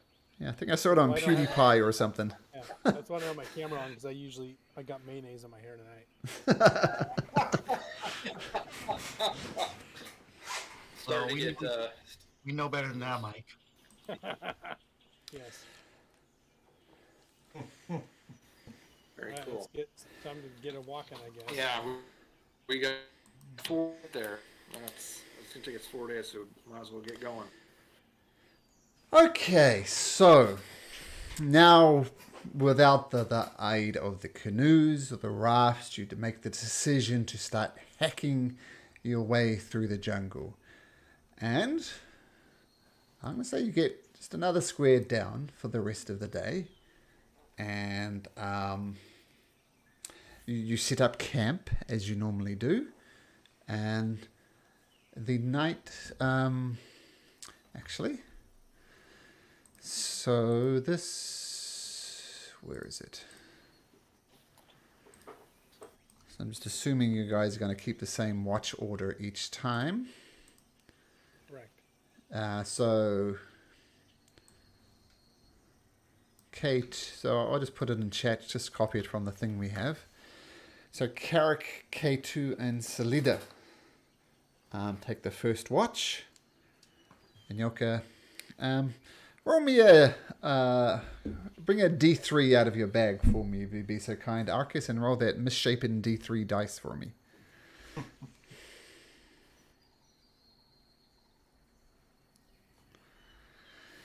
Oh, whoops. /R, yeah.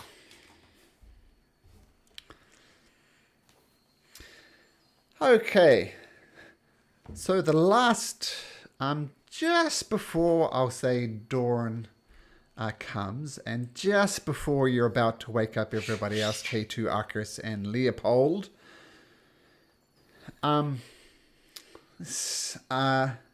coming from the other side of the river, you see 3 humans approaching. One's dressed in long flowing robes, kind of with purples and yellows, and looks very dirty though. There's another, a female, kind of got leathers and a bow across her back, and a rather beefy looking guy wearing some leather armor. But they all look thoroughly beat up and tired and verging on exhausted. You know, some stumble out of the jungle cover. They look around, and it's very obvious to you 3 that you see them. But it takes them like about 10 or so seconds before they lock eyes on you. And the big beefy guy says, hello, hi. What do you guys do? They look exhausted and they're trying to get your attention. They're on the other side of the river. Should we just call back to them? Hello. We're asleep. Yeah, it's K2 and Arcus. Rest of you, you're asleep. This is the second shift. Okay. All right. No, third shift. Third shift. Should we these humanoids? They look like they are badly injured or tired.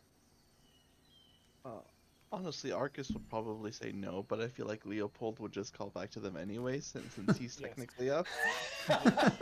Oh, look, more friends. Oh yes, hi. We need your help. we're just gonna come across the river. We have gold. Keep talking. No. What's going on? What do you need help with before you cross? We're thirsty. We're tired. We could use provisions. We're lost. We're hungry, and we've lost one of our party members. Can I do an insight check on that? Sure. I was thinking the same thing. Yep. I'm going to say at disadvantage since you're across the river from them. So roll again, Arcus and K2. Arcus, nice. Yeah, you're hard to get rid of them, K2. It's not that you don't trust them or you trust them. You don't know. Could be trustworthy or not. You're not sure. Arcus, they seem desperate. Judging from their clothes, they've gone through something rough. You notice how exhausted they were. You think they genuinely need your help and they have no ill intentions. They just want to survive. And you get the impression without your help, they won't survive. Please, we have gold. Okay, come over. They start wading into the river, almost like taking on a little bit of extra energy. At some point, the river gets too deep for them and they try and swim. It's kind of a pathetic swim, almost like a doggy paddle. As I said before, the river Schoenstar doesn't really have much of a current, so not fighting against the current, just across the depth. But they eventually splash over to the top, and they're all immediately covered in leeches, and they kind of pluck these leeches off, and they have little spots of blood where their leeches put onto them. Oh, thank you. I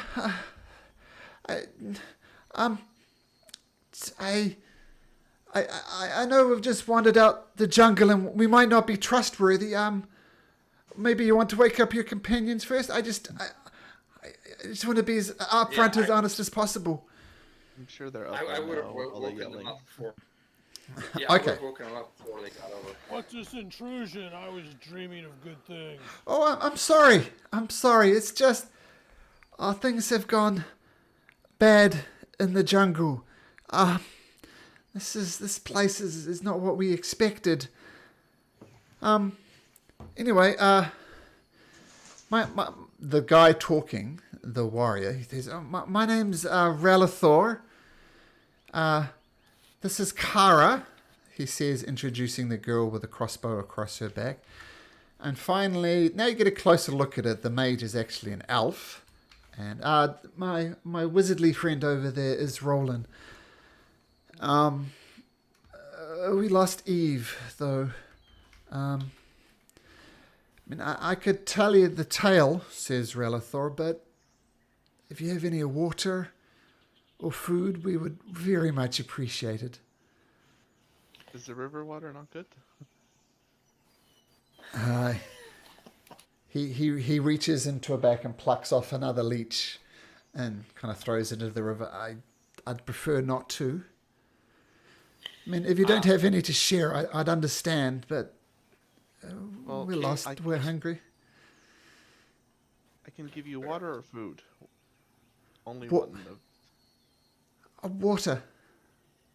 Okay. Arcus will take out his jugs and then cast create water. Okay, so water fills up your jug. A bit of rainwater appears. And Yoka makes a joke that perhaps will get me disadvantage on future rolls. But that works. And you see, they just start sculling the water. They're just desperately thirsty. I don't know, you see it in movies and people are desperately thirsty. They spill a lot. I don't think that's what they do, so they're being very careful, but they're glugging it down. And they both take a deep breath and say, "Oh, I appreciate that. I'm not sure which gods you worship, kind sir, but I will say a prayer for her and thank. Who do you worship, if you don't mind me asking?" No one really. Yeah. And Yoko will speak up and say, and I had it somewhere on my character sheet. God of the jungle here in Chol. Abtao. Yeah, thank you. There's apparently a I debate wanna, online whether it's pronounced Abtao or Abtao. So I'd say both are acceptable, but that's how you spell it. Some people say Abtao, some people say Abtao. So whatever. So what do you say, Jimmy? Ubtao watch you. Oh. Ubtao God of the jungle. Well, if Abtao, I hear this, the god of the jungle. Oh, thank you, Abtao. Thank you for bringing us this far. Thank you for these kind people here. You look a lot better state than us. I know this is a big ask, but our cleric priest friend called Eve. Well, let me tell you, we were searching to the jungles to the west of here, just trying to find our way. I mean, we all know Cholt is the jungle here is particularly dangerous, but the rewards can be great as well. So we headed out. We heard that if we could get to a place called Omu, we could potentially solve this death curse and be greatly rewarded. Let me just say that the jungle proved far too dangerous to us, and we've turned around. And we just plan to go back to Camp Vengeance. To Port Nyanzaru. It's too much. It's too dangerous. So we're searching around the area to the west of here. We were set upon by goblins. The goblins were unusual in that they tend to have worn wooden masks, which is not goblins I've seen along the Sword Coast, at least anyway. And they had this weird tactic when they attacked us. They stood on each other's shoulders, almost forming a stack. And there was 3 of them high. And Eve called it a battle stack. And I think that's a good description from it. They were stacked up. And Kara, Roland and myself, we managed to get away. But they captured Eve. And we heard her screaming as they pulled her away. And we were beaten up, we were wounded, we were bloodied. And so we cut our losses. And Roland here speaks a little bit of Goblin. And he heard them say, basically, that they're going to eat her. So now that they've had food, we feel a little bit better. We want to go back and rescue Eve. We could sure use your help. how long ago was this? Is this just shortly ago, or? We've been on the run for about 24 hours. We haven't rested. We just ran. I mean, we were already beaten up. We felt like one more hit from the goblins would taken us out. So we'd have to travel at least one day, and it could be potentially further. I know this is a big ask. And I did promise you gold just for accepting us. And he brings out and he just places 10 gold kind of inside of the camp. That is all I have to offer. Roland, Kara, let's give these people their space. I'm sure they want to discuss us, but please. I know, like many other adventurer groups here, you're off to save Omu. But, as Eve used to say, let's not lose ourselves along the way. Let's do the right thing that's in front of us. And with that, Relithor, Roland, and Eve, they take a step back from the party, give you guys space to talk it through. Well, what do we think? Don't trust. They leave friend behind. Cowards. This is true, Inyoka, but they want to go back to get her, and it's a noble request that my vote is to help save Eve if she's not already dead. I'm with Nyoka on this one, says Leader. I mean, we have a very important mission. You know, we have many lives depending on us. They say it's a day to the west. It could be a day, could be 2 days. If it's just a day, we're wasting 2 days. Go there, go back. If it's 2 days away, we're wasting 4 days. Go there, go back. I mean, it is true what the captured companion Eve said, that we have an important quest, but do not lose ourselves along the way. But if we fail in our quest, many, many more people than Eve will die. I said within Yoka. If trouble, they run again. Don't trust. I'm a lot of the opinion that we could waste potentially 4 days, maybe more. What do you think, Karak? What's your opinion on this? I don't know that I have an opinion on it. K2? Well, I agree with you that there's more lives at risk than just Eve's if we fail our quest. So I think I have changed my stance that I think we should press on. Rak, what's your opinion on this? We don't know these people. We already have one person we're not sure we wanted to have with us in our party. Someone stole our boats. We're losing time. No, we can give them some provisions, but I want to know how long have they been out here? You know, did they go by foot? Did they go by canoe? What intel can they give us about the jungle? Then we can part ways. That is interesting. Arcus, what do you say on this matter? Well, it is something that may, I think, more people on this quest, the better. Oh, safety in numbers. That's a fair point. Yeah. Although they want to go back, so I'm assuming if they do save Eve or don't save Eve, that they would just head back. I mean, we we'd can have give to them see if they would be willing. We could give them the condition of. Yep. That's a We're terrible probably- arrow, but that's the direction that they're suggesting you head. Gonna go across the river, then head north a little bit. Don't trust. But wait, we were going to Camp Vengeance though, right? Yeah. It is not in the same direction. that is I for say sure. no. I like Brock's comment.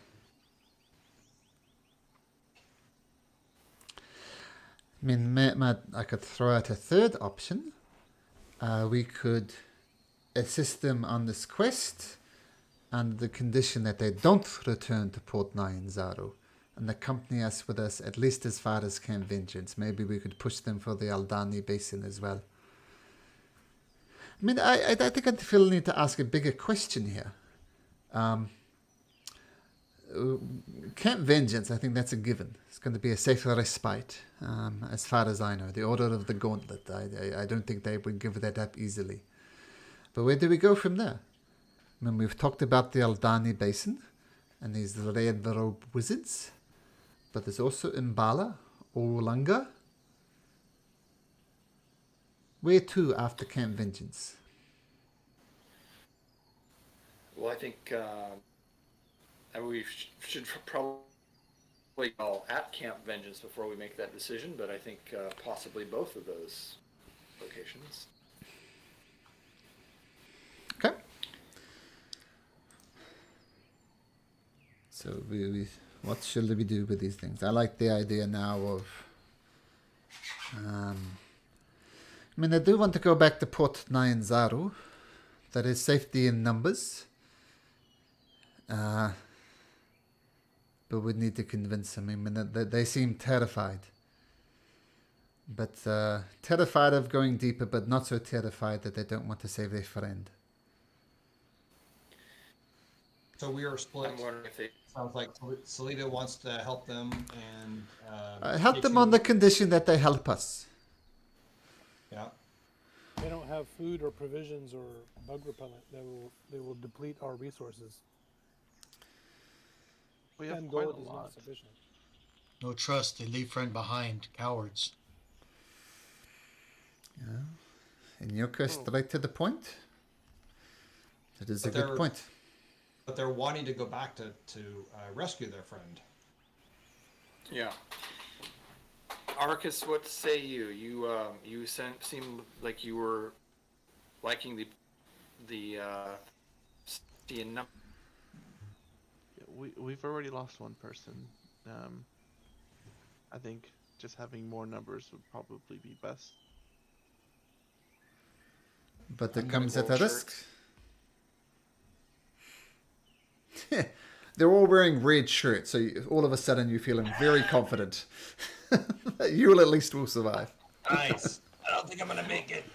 Yeah. So Carrick reminds the rest of the party of her backstory and says, I think we ought to give them a second chance. And Yoka, I think that you're right. It's really unfortunate that they left their party member, but they are interested in going back and rescuing.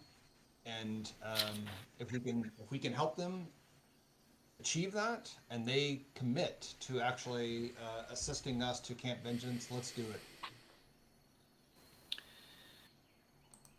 All right, I'm back on with helping them. And one other thing, so the Vorn, I'm trying to find my notes. That was it was like a shield guardian, right? Some part of that. It's kind of in that same direction. I'm not saying we go all the way if we don't have to, but it might lead us there.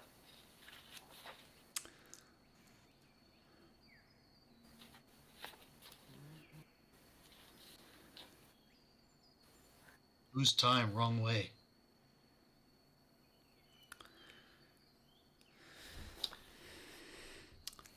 Well, it is a detour, no doubt. I mean, I know we can say almost for certain that Olmo is not around here.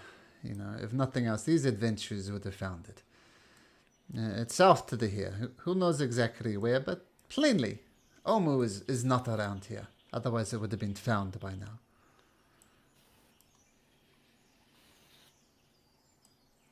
Shall we put it to a vote?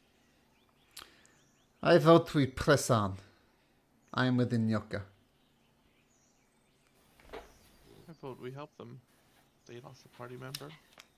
I would hope other parties would come and help us if we need help. I think Leopold would vote to help. I think that would be fair. K2 also votes to help. That is 3-2. Carrick, have you been swayed either way? Yes. Yep. No, I think we should help them. And Yoka? I Rock. think we are in them. Oh, Rock. Sorry, Rock. What do you say? I'm reluctant, but my friends Leopold and Arcus, we've known each other for some time, and they have more of a conscience than I do, so I agreed to help them if they can. They will follow us to Camp Vengeance and regions beyond. Follow us into the mist of Avalon. Sorry, that's a movie reference. Excellent. So, to be clear, Let them know. we'll agree to help their friend Eve on the condition. I think for what we're doing, we need to take them, get to some type of commitment from them further than Camp Vengeance. I mean, they do want to go back. I understand that. Maybe the Aldani Basin. Yeah, Yeah. I agree. Okay. Salida beckons him over. Relathor is the guy who's been doing the talking. And you see Kara, Roland, the mage, has gotten quite upset. And Kara's got her arm around him and trying to calm him down as best as possible. And Relathor says, sorry, Roland and Eve, they were husband and wife, so this is hit Roland a little bit more than us. But please, get yourself together, Roland. But please, we are very interested in hearing your response. What say you? So our journey has just started, so we can't really afford to go back right away. If we go and help you retrieve your friend Eve, and before we go up, I'm actually going to cast guidance on myself, just in case. Okay. We would like you to just at least accompany us to the Aldani Basin, and then we will head back, most likely. Oh, as I said, we were keen to return to Port Nyanzaru. What's at the Aldani Basin? We're not familiar. I mean, is it a lake of some sort, or why do you need to go there? Why did we need to go there? That's where the red wizards are. We just heard some rumors about some wizards over there that we think made. It's kind of a lead to the death curse. Like helpful wizards, or wizards who are gonna fireball us? Probably the latter. Oh, I mean, we're not without some skills. Roland here can't cast fireballs, but he's got some magical ability. No one's better with a bow than Kara, and I can bash things. And if Eve is alive and... sorry, Roland, I have to say it, not eaten, then she's quite good at curing people. I'll make a persuasion check, Mr. Arcus. And yes, you may add your d4. Not the best at it, so hopefully... okay. Okay. Actually, I'm going to use my DM inspiration. Alright. I feel like 4 party members is definitely worth... do I still get my guidance? Or is Yeah. No, roll your guidance. I mean, the Aldani Basin and Red Wizards. Well, that's dangerous. You see, they just help and then run. Yeah, can I? Carrick jumps in and says, "No, what's your sense of excitement and energy and camaraderie? It's like we're going to help your find your friend Eva, and this would be great as a collective group to go to the Laden Basin."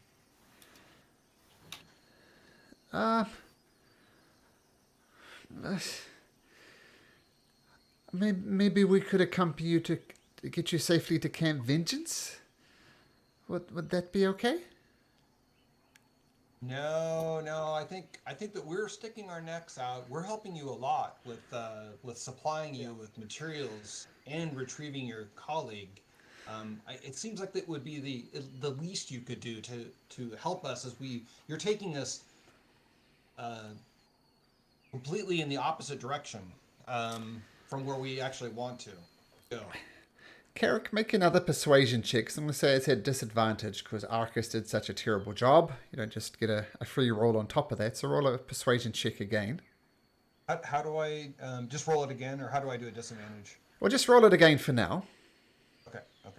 Which will be just similar. Oh, very good. But to answer your question, if you hover over it, and I think if you hold down Control like that, it's at disadvantage. And if you hold down Shift like that, it's at advantage. Oh, okay. I see it. Yep, thank you. Okay. You see the little icon changes when you press it as well. So Yeah. it's at advantage. Yep, okay. So bottom line, with disadvantage, you rolled an 18. And so... At this point, Roland pops. Look, guys, listen. This is Eve we're talking about. She's my wife. These guys have been kind enough to do it. Let's sort out this goblin problem, and we'll go with them to the Aldani Basin. let's do it for Eve. Okay, says Roland. We agree. We will go. And remember, this is first thing in the morning. They're looking a little tired, but they kind of steel themselves and want to say, "Oh, okay. Let's go get my wife back. Let's go." Like it. So we got our long rest in then as a result of this? Yes, you get your long rest. Perfect. Let's get all those. So you get 1 hit dice back because you get half your hit dice. So if you spent 2, take 1 back, and all the other useful bits and pieces, of course. Yeah. These long rest successful. Someone going back. Watch cowards. Don't trust. Okay, so we'll take it. And Yolka's going back, staying back, and Sleeta will hang back with you there as well in Yolka, because she also does not. I'm trying to get somebody else to do it because I'll probably be in front because I got the forest skills to get us through. Oh, that's true. You are the guide, so yes, I think you'd have to go back. And Sleeta says to you, Anyoka, Anyoka, you do not speak with much eloquence, but you speak with a lot of wisdom. I feel your short sentences and broken common, as it were, you've got some wisdom in you. It was me and you who do not trust these people. I'll keep an eye on them from the back. Well, one quick question. Tell us more about this goblin problem. How many goblins? Okay. So Relithor picks up. Well, as I said, we're searching that area. We figured most people who had come searching for Omu go to River Show and start Camp Vengeance, which makes a lot of sense. But we decided to head inland a bit. The first thing that happened was we tripped on some type of wires and some shells and other various pieces that made a very loud noise. We immediately froze, did nothing, looked around, figured it was perhaps from some the alarm system had been set there for a long time, and so we proceeded on. But then these goblins, as I said, they were stacked 3 high. They came out of us and attacked us. Initially, they were trying to capture us. I think for food, because they weren't. But then we proved more than their match, so they decided to just try and plain old kill us as opposed to bring us back alive. The fight was going pretty well, but then more goblins arrived, and more goblins. Maybe there was 6 initially ambushed us. That number quickly swelled to at least double that number, and we knew our time was done. And we tried to get away. We all slipped from their grasp, except for Eve.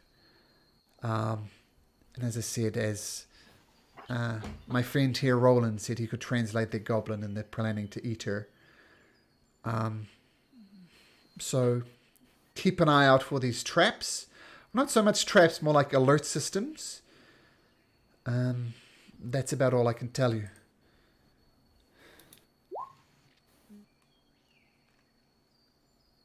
And how many days has it been since you left? Port? Well, we've been gone at least 10 days, I think. As I said, it has not gone well. Did you come up the river on rafts or canoes, or do you go by land? Canoes. We purchased a canoe in Port Nyanzaru. Unfortunately, we had a misunderstanding with a giant crocodile, and it destroyed our canoe. Initially, we searched east of the river, but we found that the zombies there were far too large in numbers, and so that's why we came back to this side of the river and explored this area. As I said, this is not the adventure we were thinking we were going to have. Zombies, goblin raids. I must say, though, that on the positive side, our interactions with dinosaurs has been nothing but positive. gentle beasts. Leave them alone. They left us alone. But goblins and the undead. And I think this is worth mentioning as well. The undead all had like an upside down blue triangle on their head. I have no idea what that means. We have seen this symbol as well in Port Nyanzaru. So they are everywhere.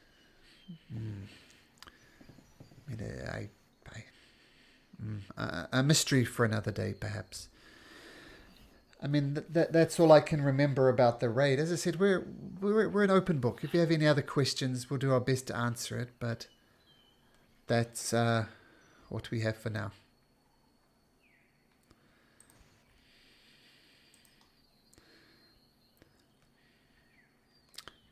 Shall we press on?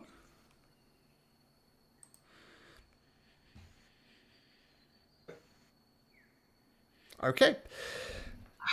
So, Sleater at the back, the rest of you fanning off, and Yolka at the front kind of slashing through the jungle.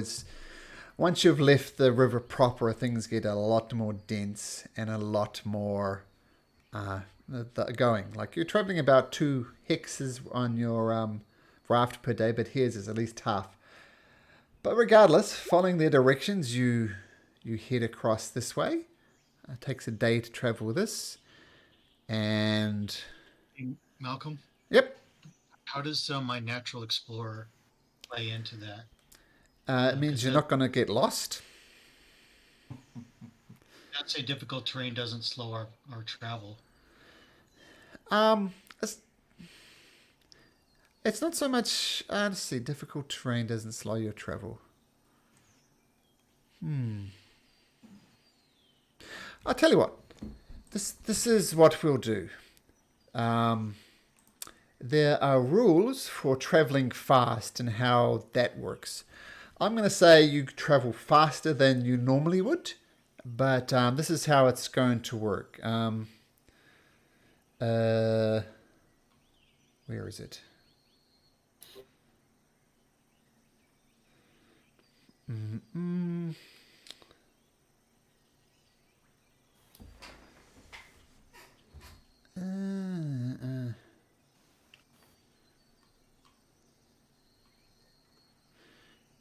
Okay, so I'm going to say you're effectively traveling at a fast pace thanks to Inyoka, but you're not suffering any of the disadvantages that you normally would because of his, this is Inyoka's home.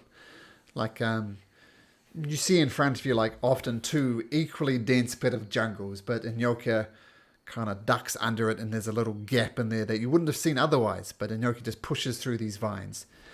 So, in other words, this is what's going to happen. Whenever you travel, you'll at least get 1 hex per day. And then you roll a d4. If you roll a 3 or a 4, you travel with an extra hex. Okay, so you won't always manage to travel 2, but sometimes you will. Okay. So that's how we'll do this in the jungle, Inyoka, thanks to your being your home. So in other words, roll a d4. 3, 4, 3, 4. So, come on. That's going to average out, right? You're going to go 150% faster on average. So, but not this day. How would slow us down? While you're at it, why don't you roll me a D100 in Yoka? 92.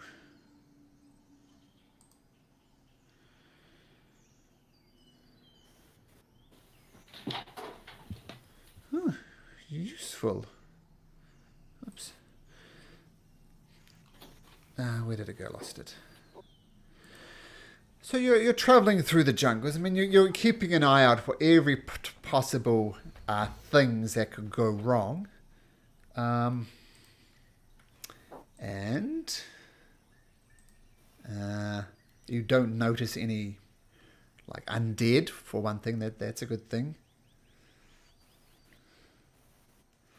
I just need to check some stats.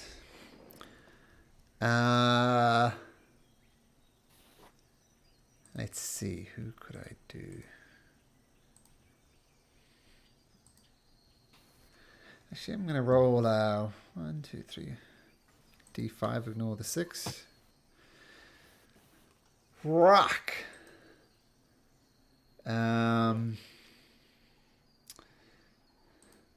Just have a little peek at your equipment here. Okay.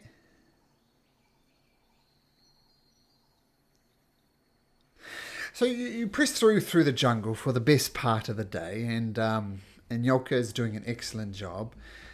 And eventually comes to the spot where the daylight starts to fade and the jungle gets just a little bit more dark and scary, difficult to see ahead.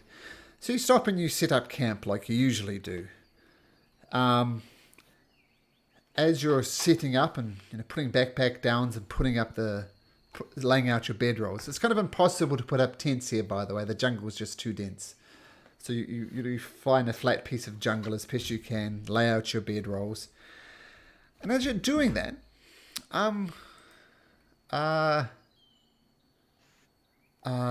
Rock, you see about 20 or 30 feet away, these tiny, tiny creatures that look like this. I've put it in roll 20 there. And these things are tiny, like maybe 5-6 inches tall. And there's 2 of them just sitting on the jungle fronds. And between them, they've got a crowbar. One's holding one end of the crowbar, and one holds the other end of the crowbar. And they're sitting about 30 feet away from you, holding this crowbar. And as a reflex, you look in your pack, and your crowbar is gone. These things have obviously taken your crowbar. What do you do? How dare they? I point out to the party, said, "Hey, those 2 little weird-looking things stole stuff from me." But it's just a crowbar, so I don't think it's worth causing a big ruckus. So I kind of rock those forward and try to kind of spook them a little bit. Before you do that, I'll just let you know one other piece of information.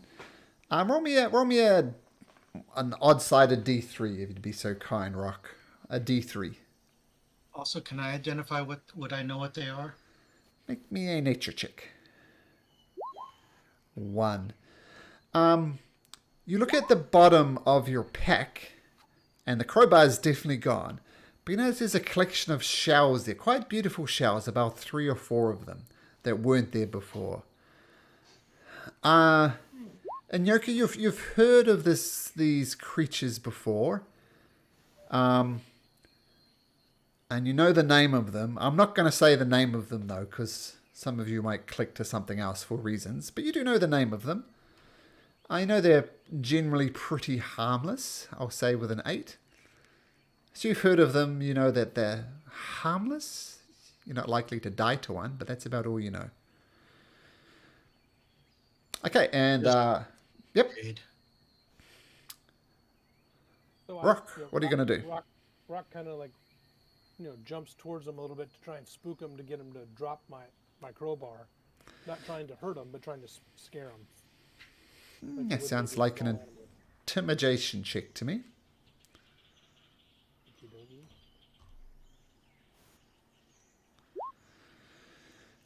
So you do that classic move. You jump towards them, but then stop short of them.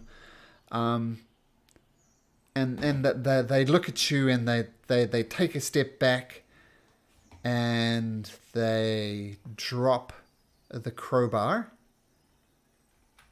And then they're almost wearing little masks on their faces, and they drop the crowbar, kind of climb up a tree. They stick their tongue out at you, and then they dart away into the forest. Okay. I tell my party members what I just saw while I go over there and pick up my crowbar, and then I go into my pack to retrieve those shells and kind of throw them in their direction where they were. So I'm not trying to take their shells from them. And just kind of give a chuckle. Hopefully they're not dangerous. What's that, Nyoku? You mean to jungle? And I'm not mean to Jungle. Jungle steals stuff. But you'll learn in Yoku, I'm not always nice.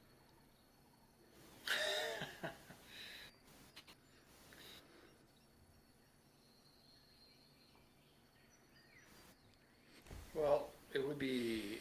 We probably wouldn't be able to communicate with him, but if we again, it might be worth trying to see if they can help us find the goblin. Or maybe Arcus. I don't know if they're animals or animal friendship, but being a druid, he might be able to figure them out. Actually, Arcus, you Right. could have made a nature check as well. Make me a nature check. Being a druid and all. Not Yeah. very much a nature druid. Maybe I'm stereotyping too much, but yeah. Kind of grossed out by animals. And you're exploring the jungle. Okay, DM takes note of that. Yes, you don't know what these things were, and I mean, what do you want to do? Yoka could track him down and talk to him. All right. Okay. Go for it. You can be nice where I was mean. Go find your friends. Okay, I'm going to have you make a survival check. And I'll kind of tell you what you need to beat. Okay,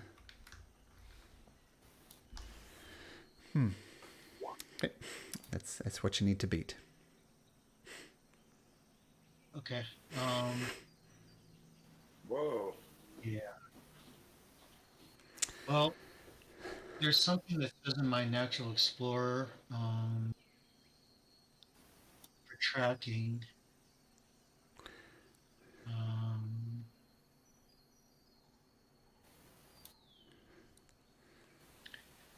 You also I would give you guidance if you're going to try. Now, I will notice that that plus 15 is because they're plus 5 dex and they cast Pass without a trace. That's why it's plus 15. okay. So if you No, come up with, if you come up with some creative ideas, you can try. But 31's, yeah, it's a long walk. Yeah, no. So what kind of roll did you want? Survival? Survival, yeah, to track them. You Yeah, have to beat a 31. let's make the attempt because I think that's what I would do. So you spend a good 10 minutes going through the jungles looking for these creatures, but you don't find them at all. They're gone. All right. Well, it's worth a shot.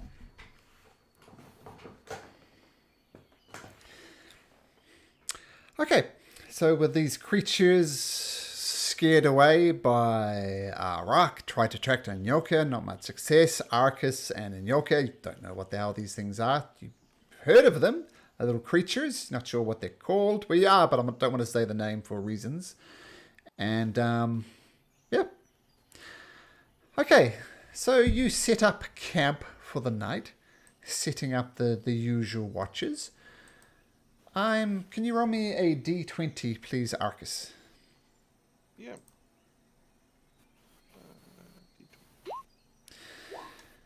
Okay, so the night goes without incident. Everybody rests up. So on the plus side, all your hit dice are back, so you're all at full hit dice again. So short rests will be up to 2 points again. And your 3 new companions, not Eve, Roland, Kara, and Ralathor, they follow you and say, we came from the north from here, so I suggest we head north. As I said, this is where we started setting off their traps. So I suggest we all walk very carefully.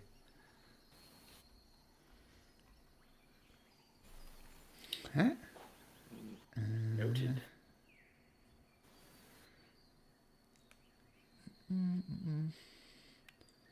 So I don't know how you want me to roll on it, Malcolm, but that is something that I can do. I can learn how many numbers. If there's tracks, I can learn how many numbers, sizes, and how long ago they passed through the area. Okay.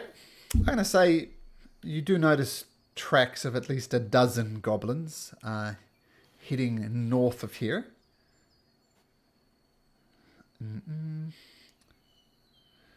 Okay, and as you're going forward with the warning from Ralathar in your head, and you're all watching closely, can you all make me perception checks at advantage as you know what you're looking for?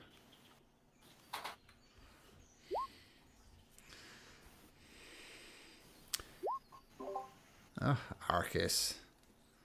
You wanted everybody to do that? Well, Arcus is going to point them out for you anyway, as does Rock. You do notice these things. They're well hidden, and you feel that you probably would have just mindlessly wandered into them if it wasn't for the warning of Ralathor. So you dodge these things, and you hear some voices. Actually, we'll do this for the first time. Boop! Look at that. You guys have revealed a hex. Well done. So you push forward there. And you hear some voices. They're quite a bit distant. I'll say in Yoka and Arcus, with your relatively high passive perception, you hear some type of what you assume is goblinoid voices up front. Do you plan to stealth up? Do you plan to run in swinging your swords? What would you like to do? Are we stealthy? A stealthy party? I am not a stealthy person. No. I'm an average stealther unless I roll, in which case I'm probably sure I'm going to be really crappy at it. I suggested Yoku go look ahead to see what he can see, and so we can get numbers and then try and jump in on them. Sounds like a good idea. I Okay. give you guidance. Okay, if you want to stealth up, and Yoki, if you like this idea, make me a stealth check with a D4. All right, and it does say that I can stealth at normal pace. Okay, so we'll assume you're not slow down. You're like a ninja going through the jungle. Oh, stealth is +3. And just out of interest, Leopold's stealth is +3. Okay, so 23. And make me a perception check too, please.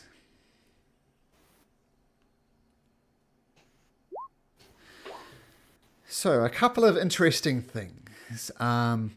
You feel you're doing a very good job of stealthing through the jungle, barely breaking a leaf or standing on a twig. You're silent, you're confident as you move forward.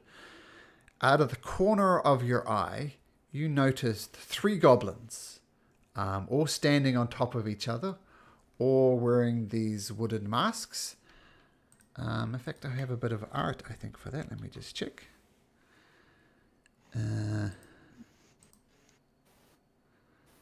It's a terrible one.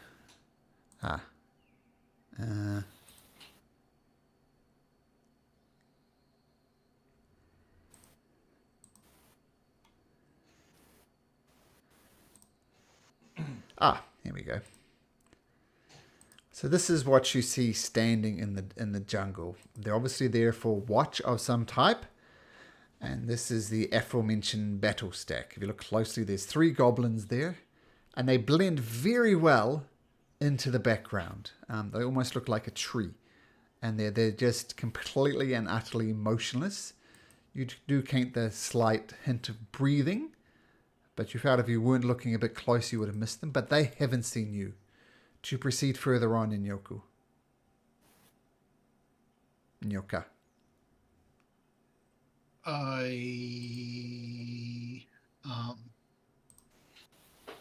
Yes. Okay. So what I shall do.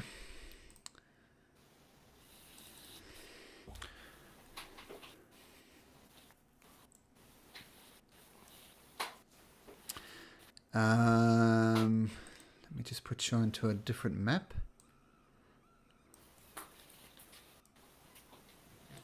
Let me just confirm. Okay, Inyoka. This is what you see. You're right up into the top left here.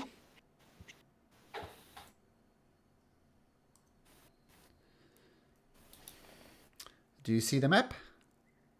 Yep. Yeah, I see it. Okay.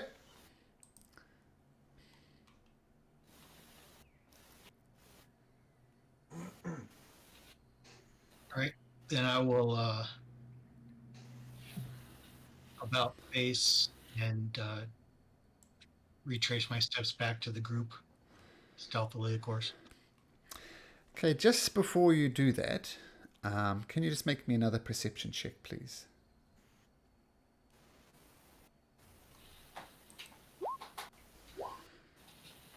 Oh. Good roll. Okay, so you notice this thing here that almost looks like a lily pad, right? Mhm. Because I think... Are you proficient in survival? Yes. Ah, so this it makes more sense. You notice right here. We're not seeing the other. That's We're right. not seeing the other map. That's right, because you're not there. Oh, gotcha. Oh, gotcha. Okay. So you do notice this thing here. And you notice the tree that's attached to here. It's kind of bent over in tension. And you notice that if you kind of cut the rope in front of it, the tree would snap back into place. But as you look even closer in Yoki, you notice that all points around this lily pad looking thing are attached to this bent over tree. So there's ropes from here, from these points along the edge here, that feed up to the tree. Then the tree is bent over on top of it. And you think if you could cut that rope, the tree would swing back into an upright position and presumably take this entire structure with it. Yep. You head back to the group? Yep. Okay. Okay, you should be back at the map of Cholt now. A big village. Many goblins should talk.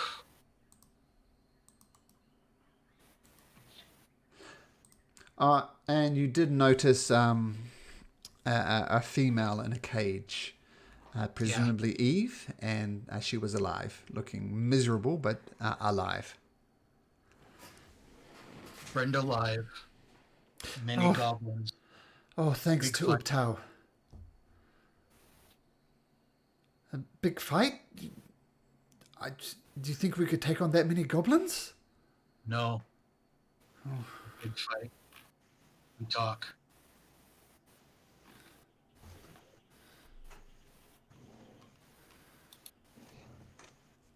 Oh, I don't know about the rest of you, but I've never talked, or the times I have talked to a goblin that tried to slit my throat. They're not noted for their diplomacy, shall we say. Not saying we shouldn't try it, but I do not trust goblins.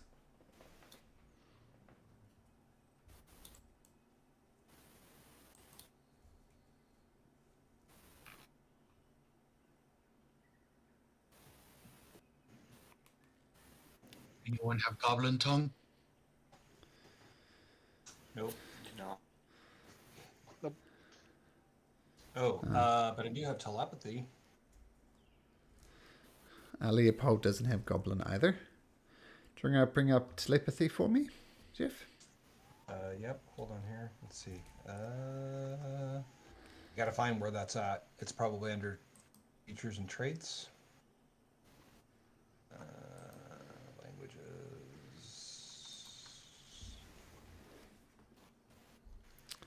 Is it a spell, Sorry. is it, or? No, it's just a because of my race. It's an ability. So I thought it was under features and traits. Languages. Oh, here it is. I have comprehend languages, but it's That's what you're looking for, psionic mind. oh. Yes, that's the thing. Where was that on my character sheet for future? It's right at the bottom of your features and traits. It's almost Oh, the second to last one. Yep, there it is. Okay. Yep. So it must be able to speak a language. So I assume a goblin can speak goblin.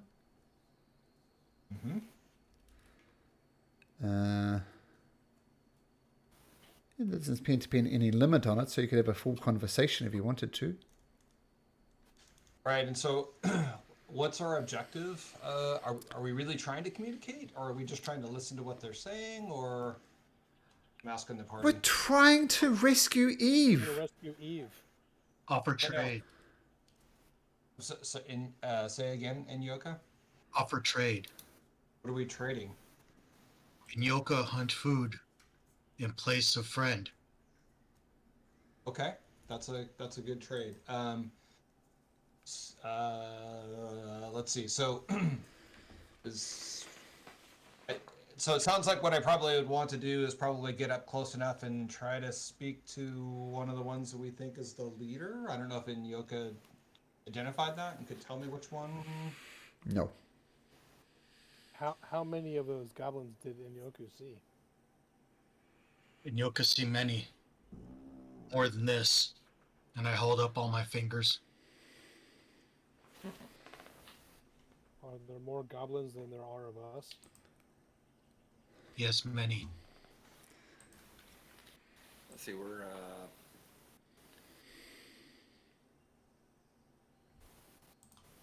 there's 9. We're at 10. There's 10 of us. Yes, many more.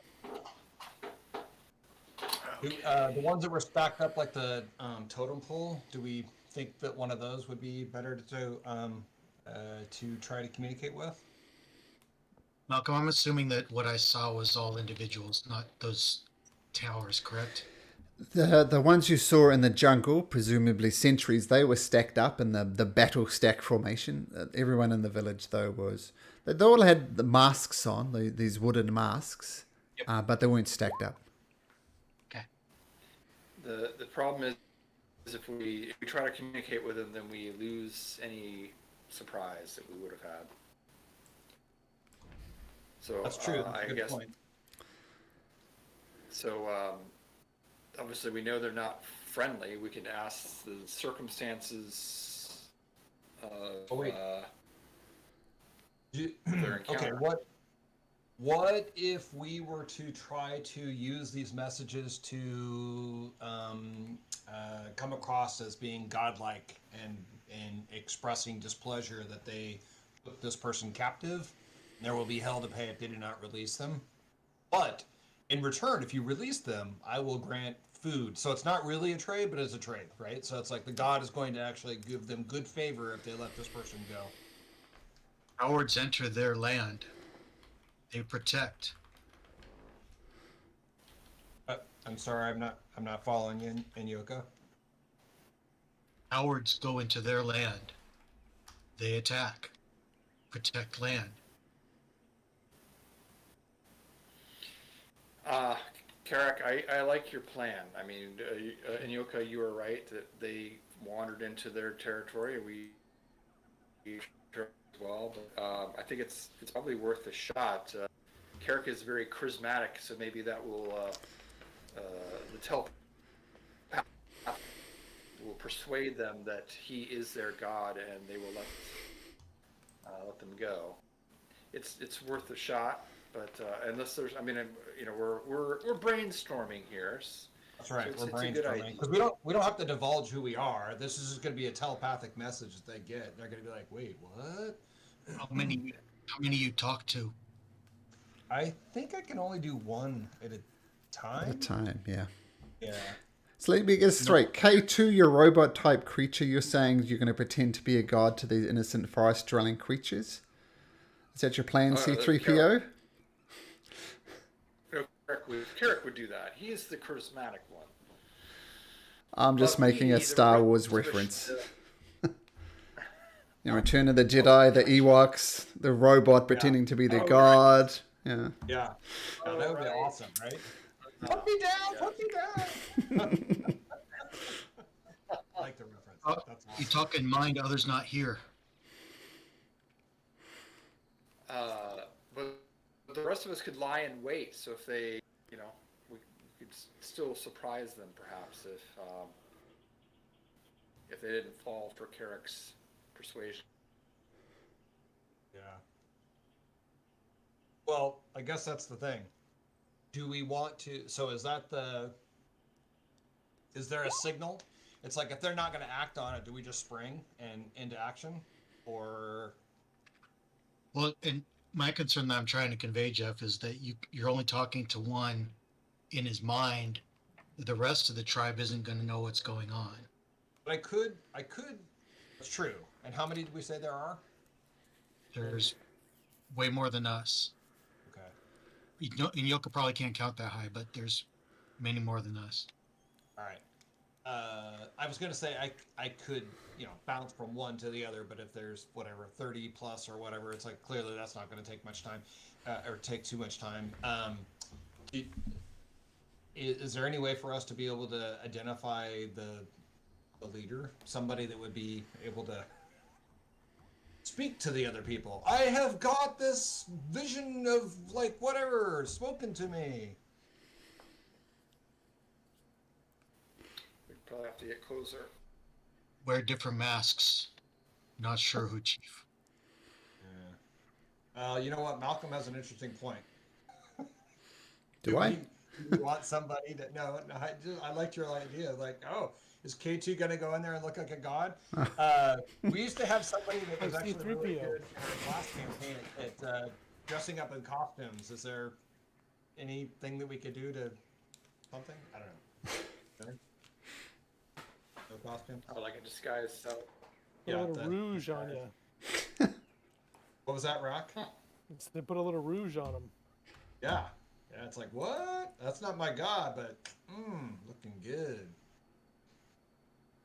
I unfortunately am not very persuasive.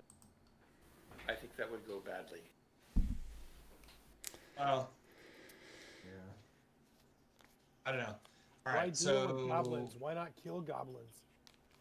yeah, is this? Are we just going in with guns blazing? Is that I will note that of those goblins you saw in York, about half of them were children. Many little ones. That's something. Yep. Not go in, kill everything in jungle. Already killed poor dinosaur and family. And Yoku, you should And have short Yoka, memory, I not long memory. But I didn't. They are going to eat. They're going to eat this man's wife if we do not act soon. They come into their territory. They protect land. Well, if someone comes into my territory, I'm usually a little bit nicer. I don't eat them. You're not from jungle. All right. Well, what if we did this? What if we did this? What if correct? We target one. I'm gonna I have to get within 30 feet. So I think that's what it says. So I sneak up within 30 feet. I look at the one that looks like it's like the head Hodgewist, whatever person that I can actually see. I try to message them, and let's see if we could get that person to go, oh my gosh, I have had this vision. I have been spoken to by my God, and starts to kind of try to convey that to other people. I don't know. Worst case scenario, it doesn't work, and then we come up with plan B, unless you want to figure out what plan B is now. Plan B is we go in and attack them. Okay. Yeah, So that's are we plan waiting B. for a Because signal? you're a paladin and you don't stealth. So That's right. your, I your don't chance still. of getting You're right. within 30 feet is not going to happen. Alright. Can you? I was gonna say you can. I can guidance you on either stealth or your persuasion. What's up with you and your unstealthy characters, Jeff? You need to make a rogue for your next character. I know, right? Yeah. Mix it up a bit here. Yeah. I don't know. That's a good question. Slida says, if you're going to pretend to be a god, which god are you pretending to be? Yeah, that's a good question. I don't know that much about goblins, so somebody would have to. I mean, if I heard their voice to me, I'd say, I would assume it'd be Ubtao that was talking to me. But maybe you need to say, I am the great insert goblin name here. Do you know the name of the goblin god? I do not. I'm not familiar with goblins and their. Anybody who feels they would know, they can make me a history or religion check. Inyoka, nope. I like to do some research wherever I'm going. That's 'Kay. why. Oh, that looks good. I remember reading about something. Oh, well, I was going to set the DC at 20, but you get it. That's the name of The it. Goblin Quarterly.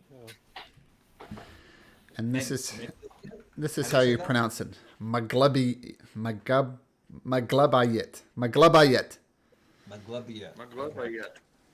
We Yes, so let's see. This was K2. I'm like, what can you tell me about Maglubia? Oh, well, we'll see with the 21. You know the name. You know the name. And god of war. And ruled over goblinoid deities with an iron fist. So basically a badass goblin. Everything a goblin wants to be. Big, huge, bully. Strong, powerful. So like a goblin on stilts. So you want to talk with conviction and yeah, I think. So that's I'm probably hearing best. us say more of an intimidation kind of a thing. That's good. For I can sure. do that. I think I Intimidate. could do intimidation. Now, why would this goblin god want this humanoid? This actually, is it human? Do we know what Eva is? Well, I guess I'll ask. Human. Human. Human. We should probably have a reason why the god wants the human to be released, but what do you think? Because she's a cleric and her god threatened Maglabiet and the goblin colonies here on Cholt. So that they need to find a less controversial dinner source. But do you think that the goblin god would be scared of this human's god? No, well, I don't think goblins can be reasoned with, but that's just me.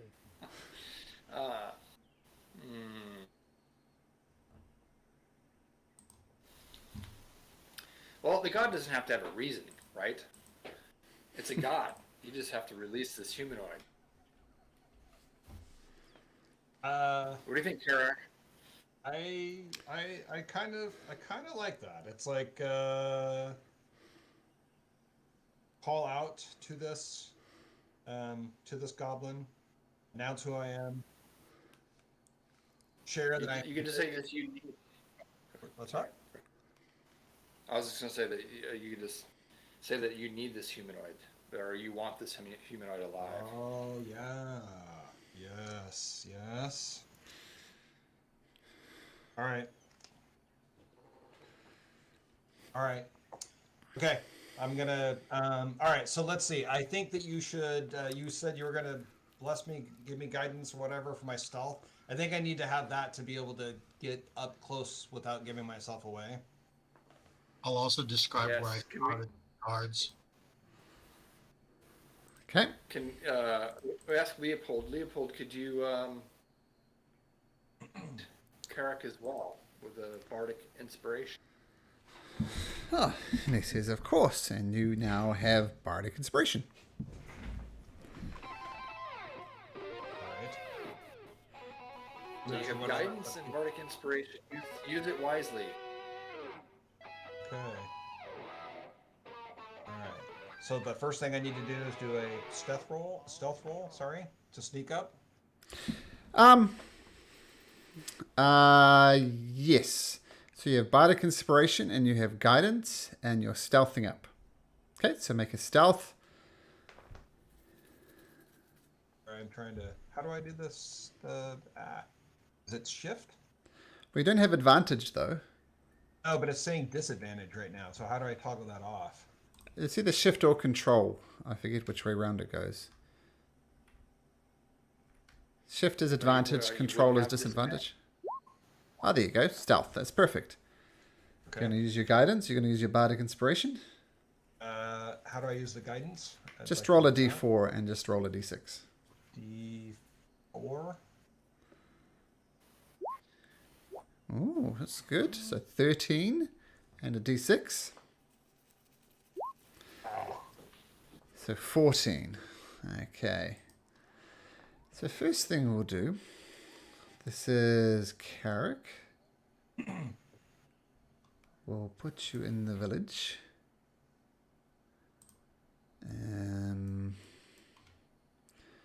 This is a direction. Put you right there. Okay, you should see the map now. And what was your roll again? It was 13, 14. Let me check something. Okay, so I'm going to say you sneak as far as just behind this bush here. Okay. And no one's reacted to you. And make a perception check for me. Perception. Okay. Okay, thank you. You do notice that this is Eve down here. Okay. In a cage with two guards looking after her. And you see on the tokens, do you see these ones here with the tusks? Mm-hmm. They are adults. These ones here, oops, wait a minute. Here with the more grumpy face, they're children. Okay, child, adult. Okay, so nobody is in range, is what you're telling me. Well, I'll tell you what, if it's helpful, we'll put on a 30-foot radius on you. Yeah. Well, I mean, the children are with range, but that's not the target that I think I want. And this is the way that I had to come, so I didn't necessarily know where Eva was. Is that right? So Yep. I went the way that Inyoka did. Okay. Can I, now that I've seen where she's at, can I withdraw from this and try to circle around to to get closer to her? Yep. I will tell you one other thing before you go. Other general features. These are anthills. These things here. Okay. Anthills. You do notice this is on kind of like almost a lily pad thing, but that's all you notice. And you notice there's these nicer huts here on this lily pad looking thing. And you notice there's two guards posted around this particular one. Okay? So, I'm assuming that if I go back the way I came, and then what I'd like to be able to do is circle around so that I might be able to come over here. Okay. I'm going to say that's going to require another stealth check, though. You're going to have to go back into the jungle, come through the jungle, and come back through here. I like danger, so especially since I have to roll the stealth here. Okay. Let's do that. Okay, how far back are the rest of you, just in case it matters? I'd probably recommend we're a distance where we're still safely out of sight from the guards I saw. Agreed. But we can hear. But if we can hear. Is that like 60 feet away from me, or is that? Okay, 60 feet. So I'll say if it turns into an initiative thing, you're going to run round dashing to get to the edge of the map. Okay. Good news, Carrick. You do circle around the jungle. Make me a perception check while you're at it. As you're stealthing through the jungle with your 15, so another perception check. Yeah, okay, thank you. That's not good. About time I did one of these. All right. So you stealth around to and come out to the jungle and hide behind this rock and this tree. Let's see. I think I was trying to target this one here. Which one? Sorry, right here? That's a tree. Okay. So you're saying there's no cover. There's no. Oh, there's no sorry. cover. Are you trying to come around that side? Yes. I see. I thought you were saying you're trying to No, I do wasn't targeting to telepathically speak with the tree. I was trying to like get closer to Eve. So, You're the one with a drinking problem. yeah, right. Okay, I've expanded the map a little bit. So you can see you can come all the way around here, for example. So you're ducked around behind that tree there. Okay, perfect. Okay. All right. So now I'm surrounded by a bunch of adult goblins. That's awesome. I'm going to try to speak to this one right there.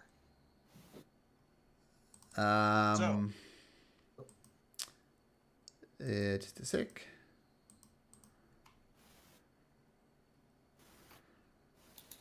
That particular one's not quite in range.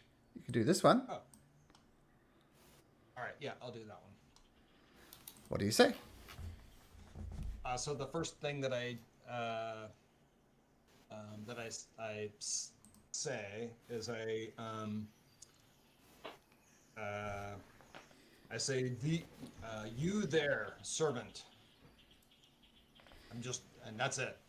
That's the first thing that I speak, just to see the reaction that he gets with this. Actually, I don't know if it's a him or her, but I'm going to say that because of the telepathic thing, Link, he hears it as a goblin voice, because, you know, it kind of would make sense, because that's a language he understands.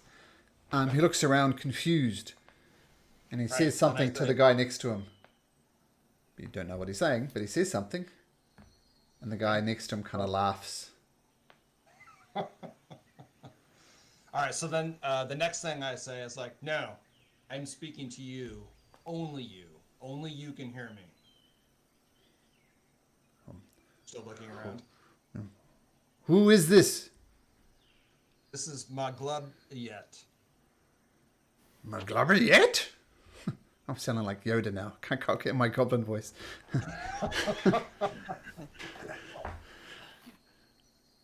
That is right. Maglubyet. Maglubyet? Why are you talking to my head? You do not sound like Maglubyet. Oh, this is Maglubyet, and I'm very disappointed in you. I'm speaking to you because it is important that it is important that I speak to you and have you address my concerns. Make a deception check at disadvantage. Uh-oh. Right. Sorry, Just roll again. I mean, it's not going to get much worse than a natural 2 on the dice, but it could happen. Yeah. The goblin responds, you tell us to kill orcs of Grummish. You tell us to wage war against them. And that you come here and talk to my head? I do not think you are Maglubyet. I think you're a Grumsh trying to fool me. Get out of my head. Do not tempt me, or you will suffer my wrath. And I speak it in a very, as much as you can have a booming voice and a telepathic thing, that's what I'm trying to do. Get out of my head, Grumsh. Maglubyet would tell me to kill, destroy. Yes. And if I displeased it, you would strike me down where I am. You are not Maglubyet. Who? Maglubyet is mean and nasty. What is your name, servant? If you are Maglubyet, you don't know my name. What is my name, Maglubyet? You walk All in right. that one, Carrick. What was that? You This is walk going into really that well. one. You should have known Yeah. his name. Come on, man. This is going really well. All right, I am going to speak to this one. You'd And have to I'm get actually closer to going do that. Oh, Sorry. And you're feeling I'm- pretty you're right. safe behind that tree. This is the one I was talking to. Yep. Okay, and so let's see in here. So You'd have the option of this one or this one without moving. And I'm telling you, if you're moving, you're going to be rolling stealth at disadvantage because you're wandering through their camp. hold on here. Damn. Okay. You can't see the radius on yourself? Oh, I'm sorry. I was not. Yes, I can, and I was not thinking about that. Ah, okay. Okay. I'm gonna grab this one. Sorry, this one. And I'm going to this time. I will say, you there? This is Muglub yet. I need you to do something for me. Using your scariest Mugbliet impression? I am using my scariest, scariest impression. Okay, make an intimidation check.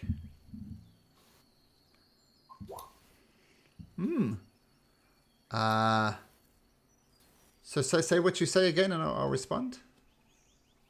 So I denounced myself, and I told him that I need him to do something.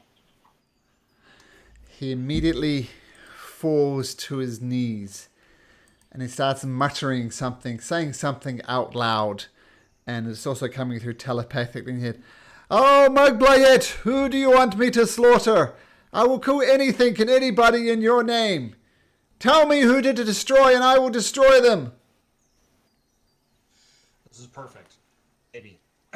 So I'm going to describe, because I don't know the other one's name, but the one that I was communicating with before, I'm going to tell him that he has lost my favor, and that goblin needs to be slain. Ah! Comes charging at that other guy, pulls out his scimitar. It's going to attack with surprise. And let's just check something here. And he's going to come at swinging with his scimitar at advantage. And he comes up and just slaps into this guy. He does 4 points of damage. The guy goes, oh, ow! And I'm going to roll for that guy, then that guy. Oh, roll again. So top guy first. Top guy then wins initiative, attacks him again with his scimitar. Misses. The guy responds with his scimitar. Well, misses. The first guy again swings. They're going at it. Misses. Misses. Back to the top. This one finally hits. And he does. And he hacks him down. And just before he hacks him down, what are you doing? Well, you don't know what they're saying, actually. But he's screaming at him. And you swear you heard the word grumsh in there as well. And the other guy says something out loud, not telepathically. And he starts cheering. And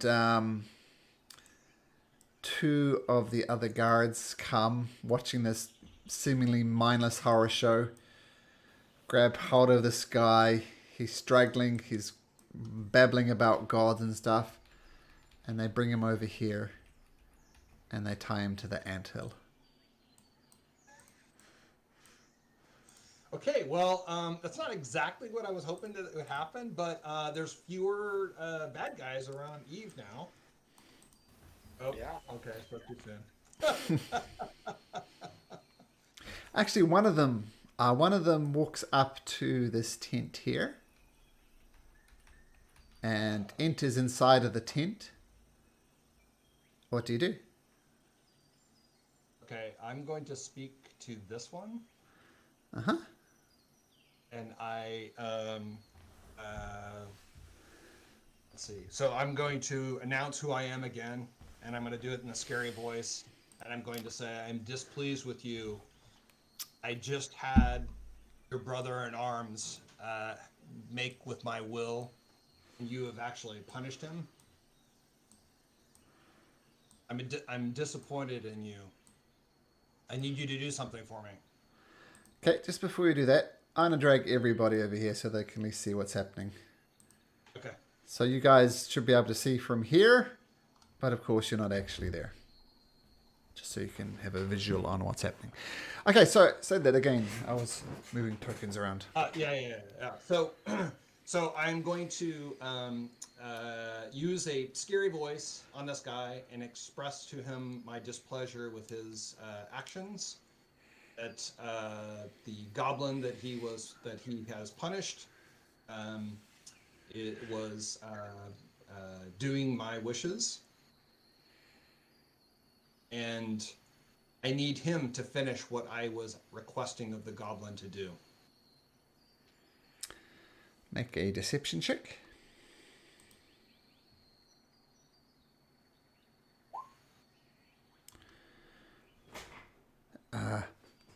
He says, Magbalayet, you tell us to kill orcs.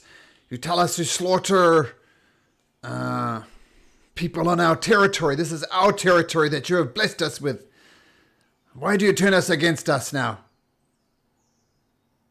You guys have, you have acted inappropriately. You have taken a cleric as a prisoner, and this is against my wishes. Oh, you're right. I apologize. We should have just slaughtered her. Just a moment. No, scary voice. No, that is not what I want. She needs to be freed, and I will make your I will make your dreams come true. And I will reward you handsomely. But this cleric was not to be taken and was not to be harmed, and I'm very displeased that you have captured her and put her in this pen. I'm confused, let me get the pronunciation. I'm confused, Maglabayet. You tell us to destroy and slaughter, and you want this person freed? You misunderstood. I do want you to pillage and slaughter, but not this individual. This individual is important to me, and I cannot have her be harmed. You must act on my wishes. You've already betrayed me by doing what you have done with the other goblin.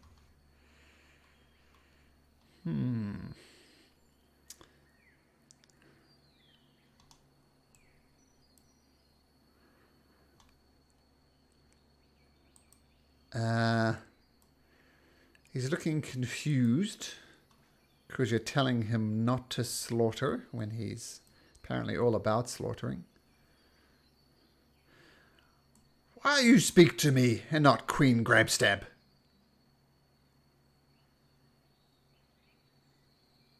I'm speaking to you because you are the one that is responsible for the well-being of this captive, and you betrayed my wishes by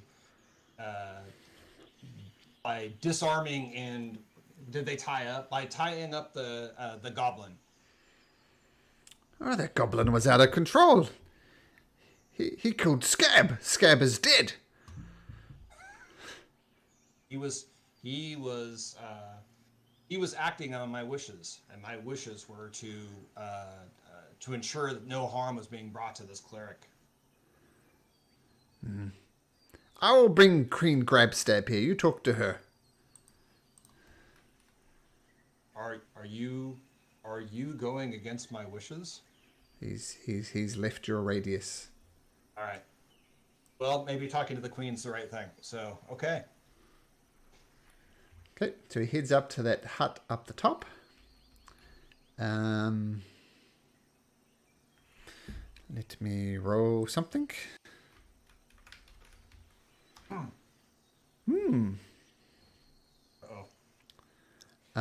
Let's see. That's a bad sign.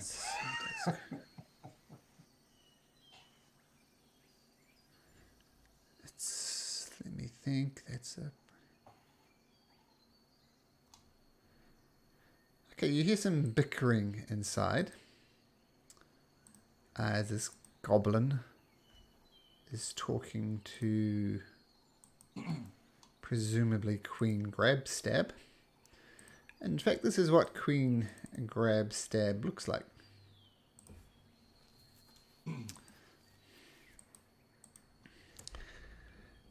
And he rolled really high on his persuasion. He rolled a 19 plus stuff. So Queen Grab Stab comes back over here.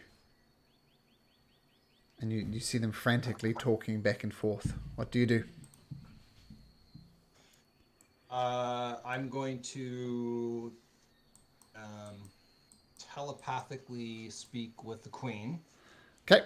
and I am going to I'm going to say, Queen, this is Megalebiet, and I'm glad that you have been brought. That you have been that you've been brought to within my range where I can talk to you. No, and it's like no. I'm just gonna say this. This is who I am, and I'm and I need you to act on my wishes. Make a deception check.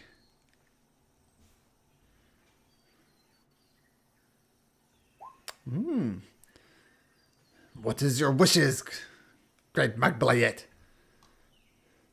So I explained to her, like I did the other goblin, that that she has done really well by acting on my wishes, but the wishes did not include capturing or harming this cleric, and it's important to release this cleric immediately or suffer my wrath.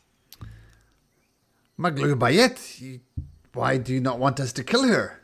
You teach slaughter, you teach destruction, you teach war, you teach strength. Letting a prisoner go is not one of those things.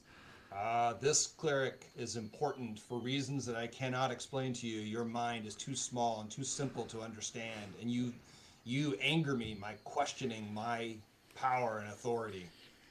You act on my wishes and let her go, and I will reward you. Reward me with what?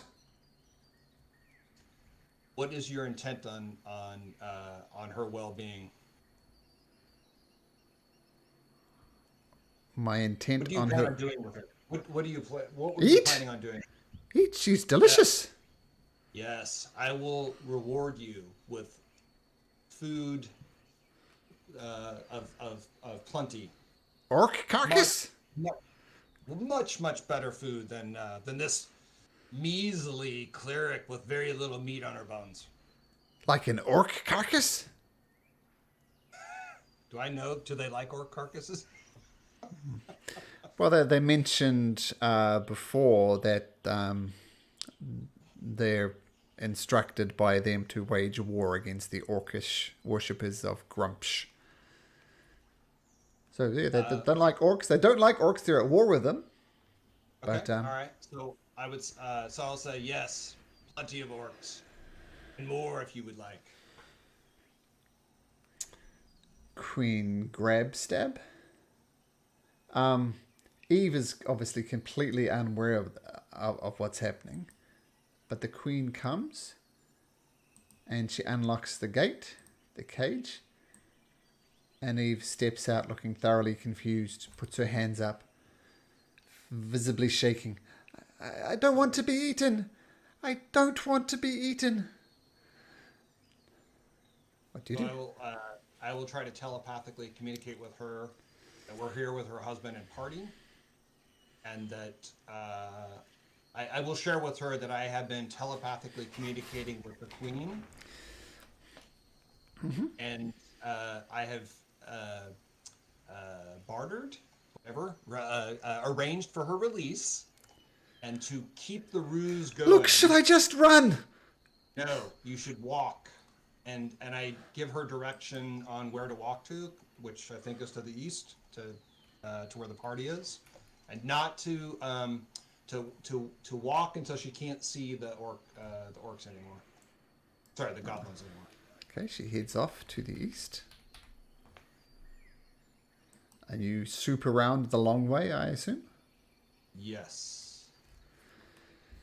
Wow. I didn't think that plan was going to work, but you consistently made good deception rolls, so... Yay! Well done. Well done. Eric. Well done. It wasn't relying on my stealth rolls. And you eventually circle back, and eventually Eve makes her way back to the rest of your group. And Roland is ecstatic with joy, and Eve and him embrace and hug, and tears start flowing. And Sleater says, well, as your guide, I think we need to get the hell out of here. We've pushed our luck too much.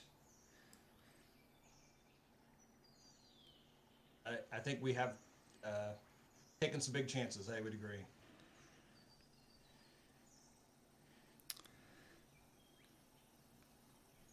Well, and well done for resolving a situation without violence. That's good. I like it. It's almost not paladin-like, but whatever. Well, we have our... I need to ask, Roland, Eve, Cara, Ralathor, are you true to your word? You'll accompany us to as far as the Aldani Basin. Yes, a deal is a deal. We will go with you as far as the Aldani Basin, and then, quite frankly, get the hell out of this jungle. Okay, so you scooch, you get far enough away from the village of Yaliark, as you'll see on the map, to feel safe. You set up camp for the evening. And Yelka, why don't you roll me a d20? Okay. So you push on, and remember it took you most of the day to get here. You find a camp. You set up camp. Camp goes without incident. Morning arrives. Well, I believe we talked about possibly visiting Vaughan, then go to Camp Vengeance. Is that still the plan? What was in Vorn that we wanted to do?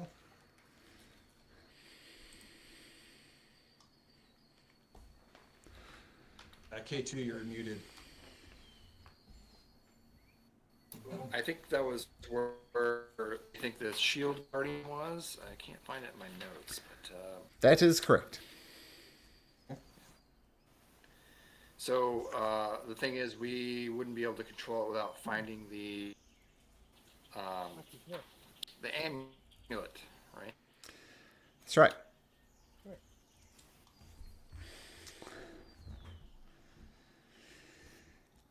Well, if he went straight to Camp Vengeance, would it be quicker? But maybe the amulet is near Vaughan. We do not know.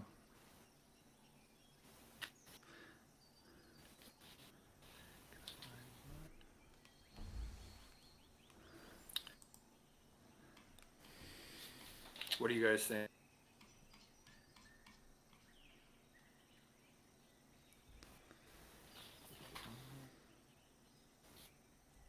Arcus, what do you think? I'm not sure. Something I missed, which I should have mentioned.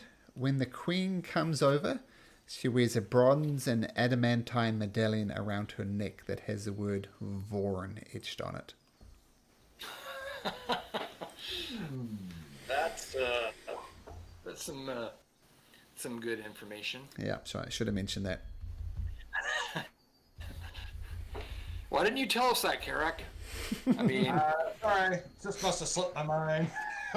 hey, Feel free to retroactive it, and we'll say just outside, Carrot comes out and says that the Queen was wearing a medallion with the word Vorn etched onto it. did you happen to see any boats in their village? Karak?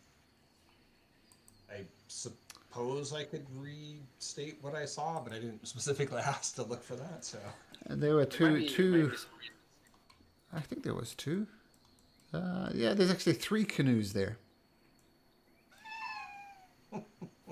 This is looking a little bit more interesting now.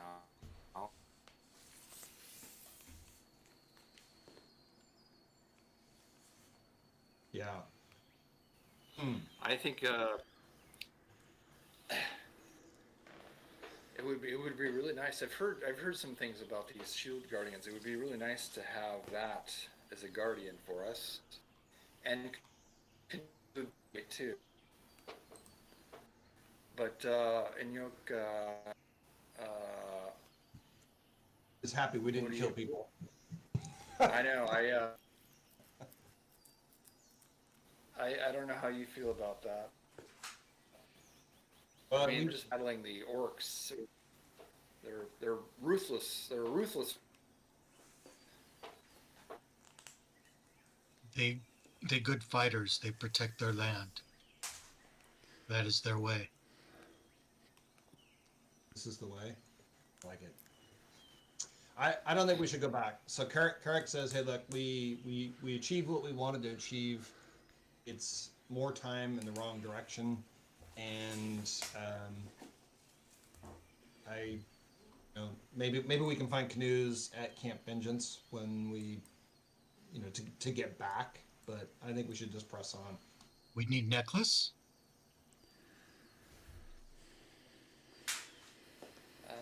Well, I think it would be helpful.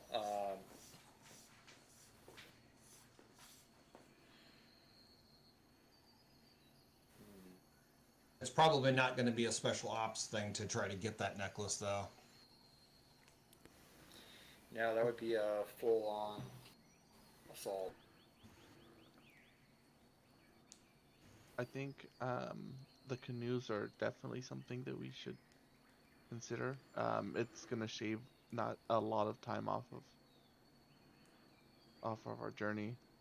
If that's the thing, if we're concerned about time, the canoes, like the one day that we waste getting the canoes versus the 10 that we're gonna save by using canoes. Well, that But we is a need- very good point, Arcus. But I'm not entirely sure how much further the river goes for. I know it will drain into the Aldani Basin from there, but I'm not sure after that. But it'll get us at least this far south, so that's a fair amount of time. But beyond that, I don't know. So I asked the party, I'm like, do goblins, do they barter? Is there, I don't know that we have anything right now to trade with them, but is there a way for us to get what we want and not wage war? No. I would say they. I mean, what I. Yeah, go ahead, Mike. I was just gonna say, this is their territory. They're gonna kill and conquer everybody. So, there's, maybe Inyoku can barter with them because he seems to like them more than us. So, perhaps he can parlay something for us. Trade magic jug for necklace. No. They don't care. They can drink river water or probably salt water. They don't care about that. I need to ask you, Nyoka, do you speak Goblin? This might be all beside the point. Do you speak Goblin? No goblin tongue. It's become considerably more complicated, says Salida. Yeah, it sounds like we either try to steal either we don't go in, we just try to steal the canoes because they can make others, or we call out assault. I have, I mean, they are a wicked race that just wants to destroy and apparently eat others. So I have no affinity for them. So both Inyoka and Carrick had a pretty good view, so we could share what the numbers were, even though I didn't count them, but it's, I don't know, it's like, 15 adults maybe? Something like that? And Well, like Salida said, the river may not go much further, so to go wipe out a village of goblins and in anger in Yoku, when we can make it by foot and maybe get more intel at Camp Vengeance. We don't know what's in Zorn.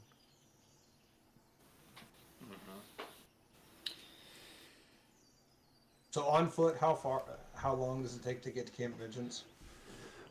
5. Best case, worst case, 5 days. Best case, 2.5 days. Okay. And I'm assuming this leader would know this. It's like, is it possible that they have canoes that we could buy when we get to Camp Vengeance? Well, from inquiries I was doing, remember back in Port Nyanzaru, there is supplies that are sent to Camp Vengeance. There are soldiers that are too wounded to carry on, get sent back to to Port Nyanzaru. So there's stuff traveling constantly between Port Nyanzaru to Camp Vengeance. Maybe every 10 days or so would see a shipment. Usually with soldiers without arms, without legs, who've gone blind, all sorts of terrible injuries. And So it's possible that we could buy, rent, we could do something to be able to kind of, maybe even steal, whatever. So there's a time loss or factor that we're going to get from hoofing from here to Camp Vengeance, but we could potentially, if the river does continue on, pick up some kind of water transport at that point, or at that point to come back. Well, I'm sure they have canoes at Camp Vengeance, if Camp Vengeance is still, not what happened to Camp Righteous, but I think it'll be okay. That it surely will have canoes, as they're looking constantly to resupply themselves and get reinforcements and all sorts of things. So, about every 10 days or so. All right. What do you think, Arcus? You okay with hoofing it to Camp Vengeance? Well, yeah, I think that should work. Yeah. All right. Sounds like we have a majority that are interested, or maybe we all are now, the same. So. All right. Well, let's all try out our jungle legs then. And keep in mind, this was the end of the day when this happened. So I'm going to say, since Inyoka there with a 6 means that nothing happens during the night, which is good, so it goes without incident. And you start up afresh on the next day, looking to travel on foot to Camp Vengeance. And I think that is where we'll pick it up, gentlemen. And I don't think we rolled initiative once that session, which is distinctly different to Mad Mage. Yeah, for sure. Yeah, and you, as I said, there was some remarkably good rolling there. Carrick on your deception. That could have gone badly, but you solved it without having to resort to violence, which is always good. Okay, gentlemen, thank you very much, and hopefully Joseph, well not Joseph, Daniel can be back next week, and Leopold as well. But okay, guys, good stuff. All We'll right. see you next week. All right. See you next week. Okay. Yep. Bye. Take care. Bye bye.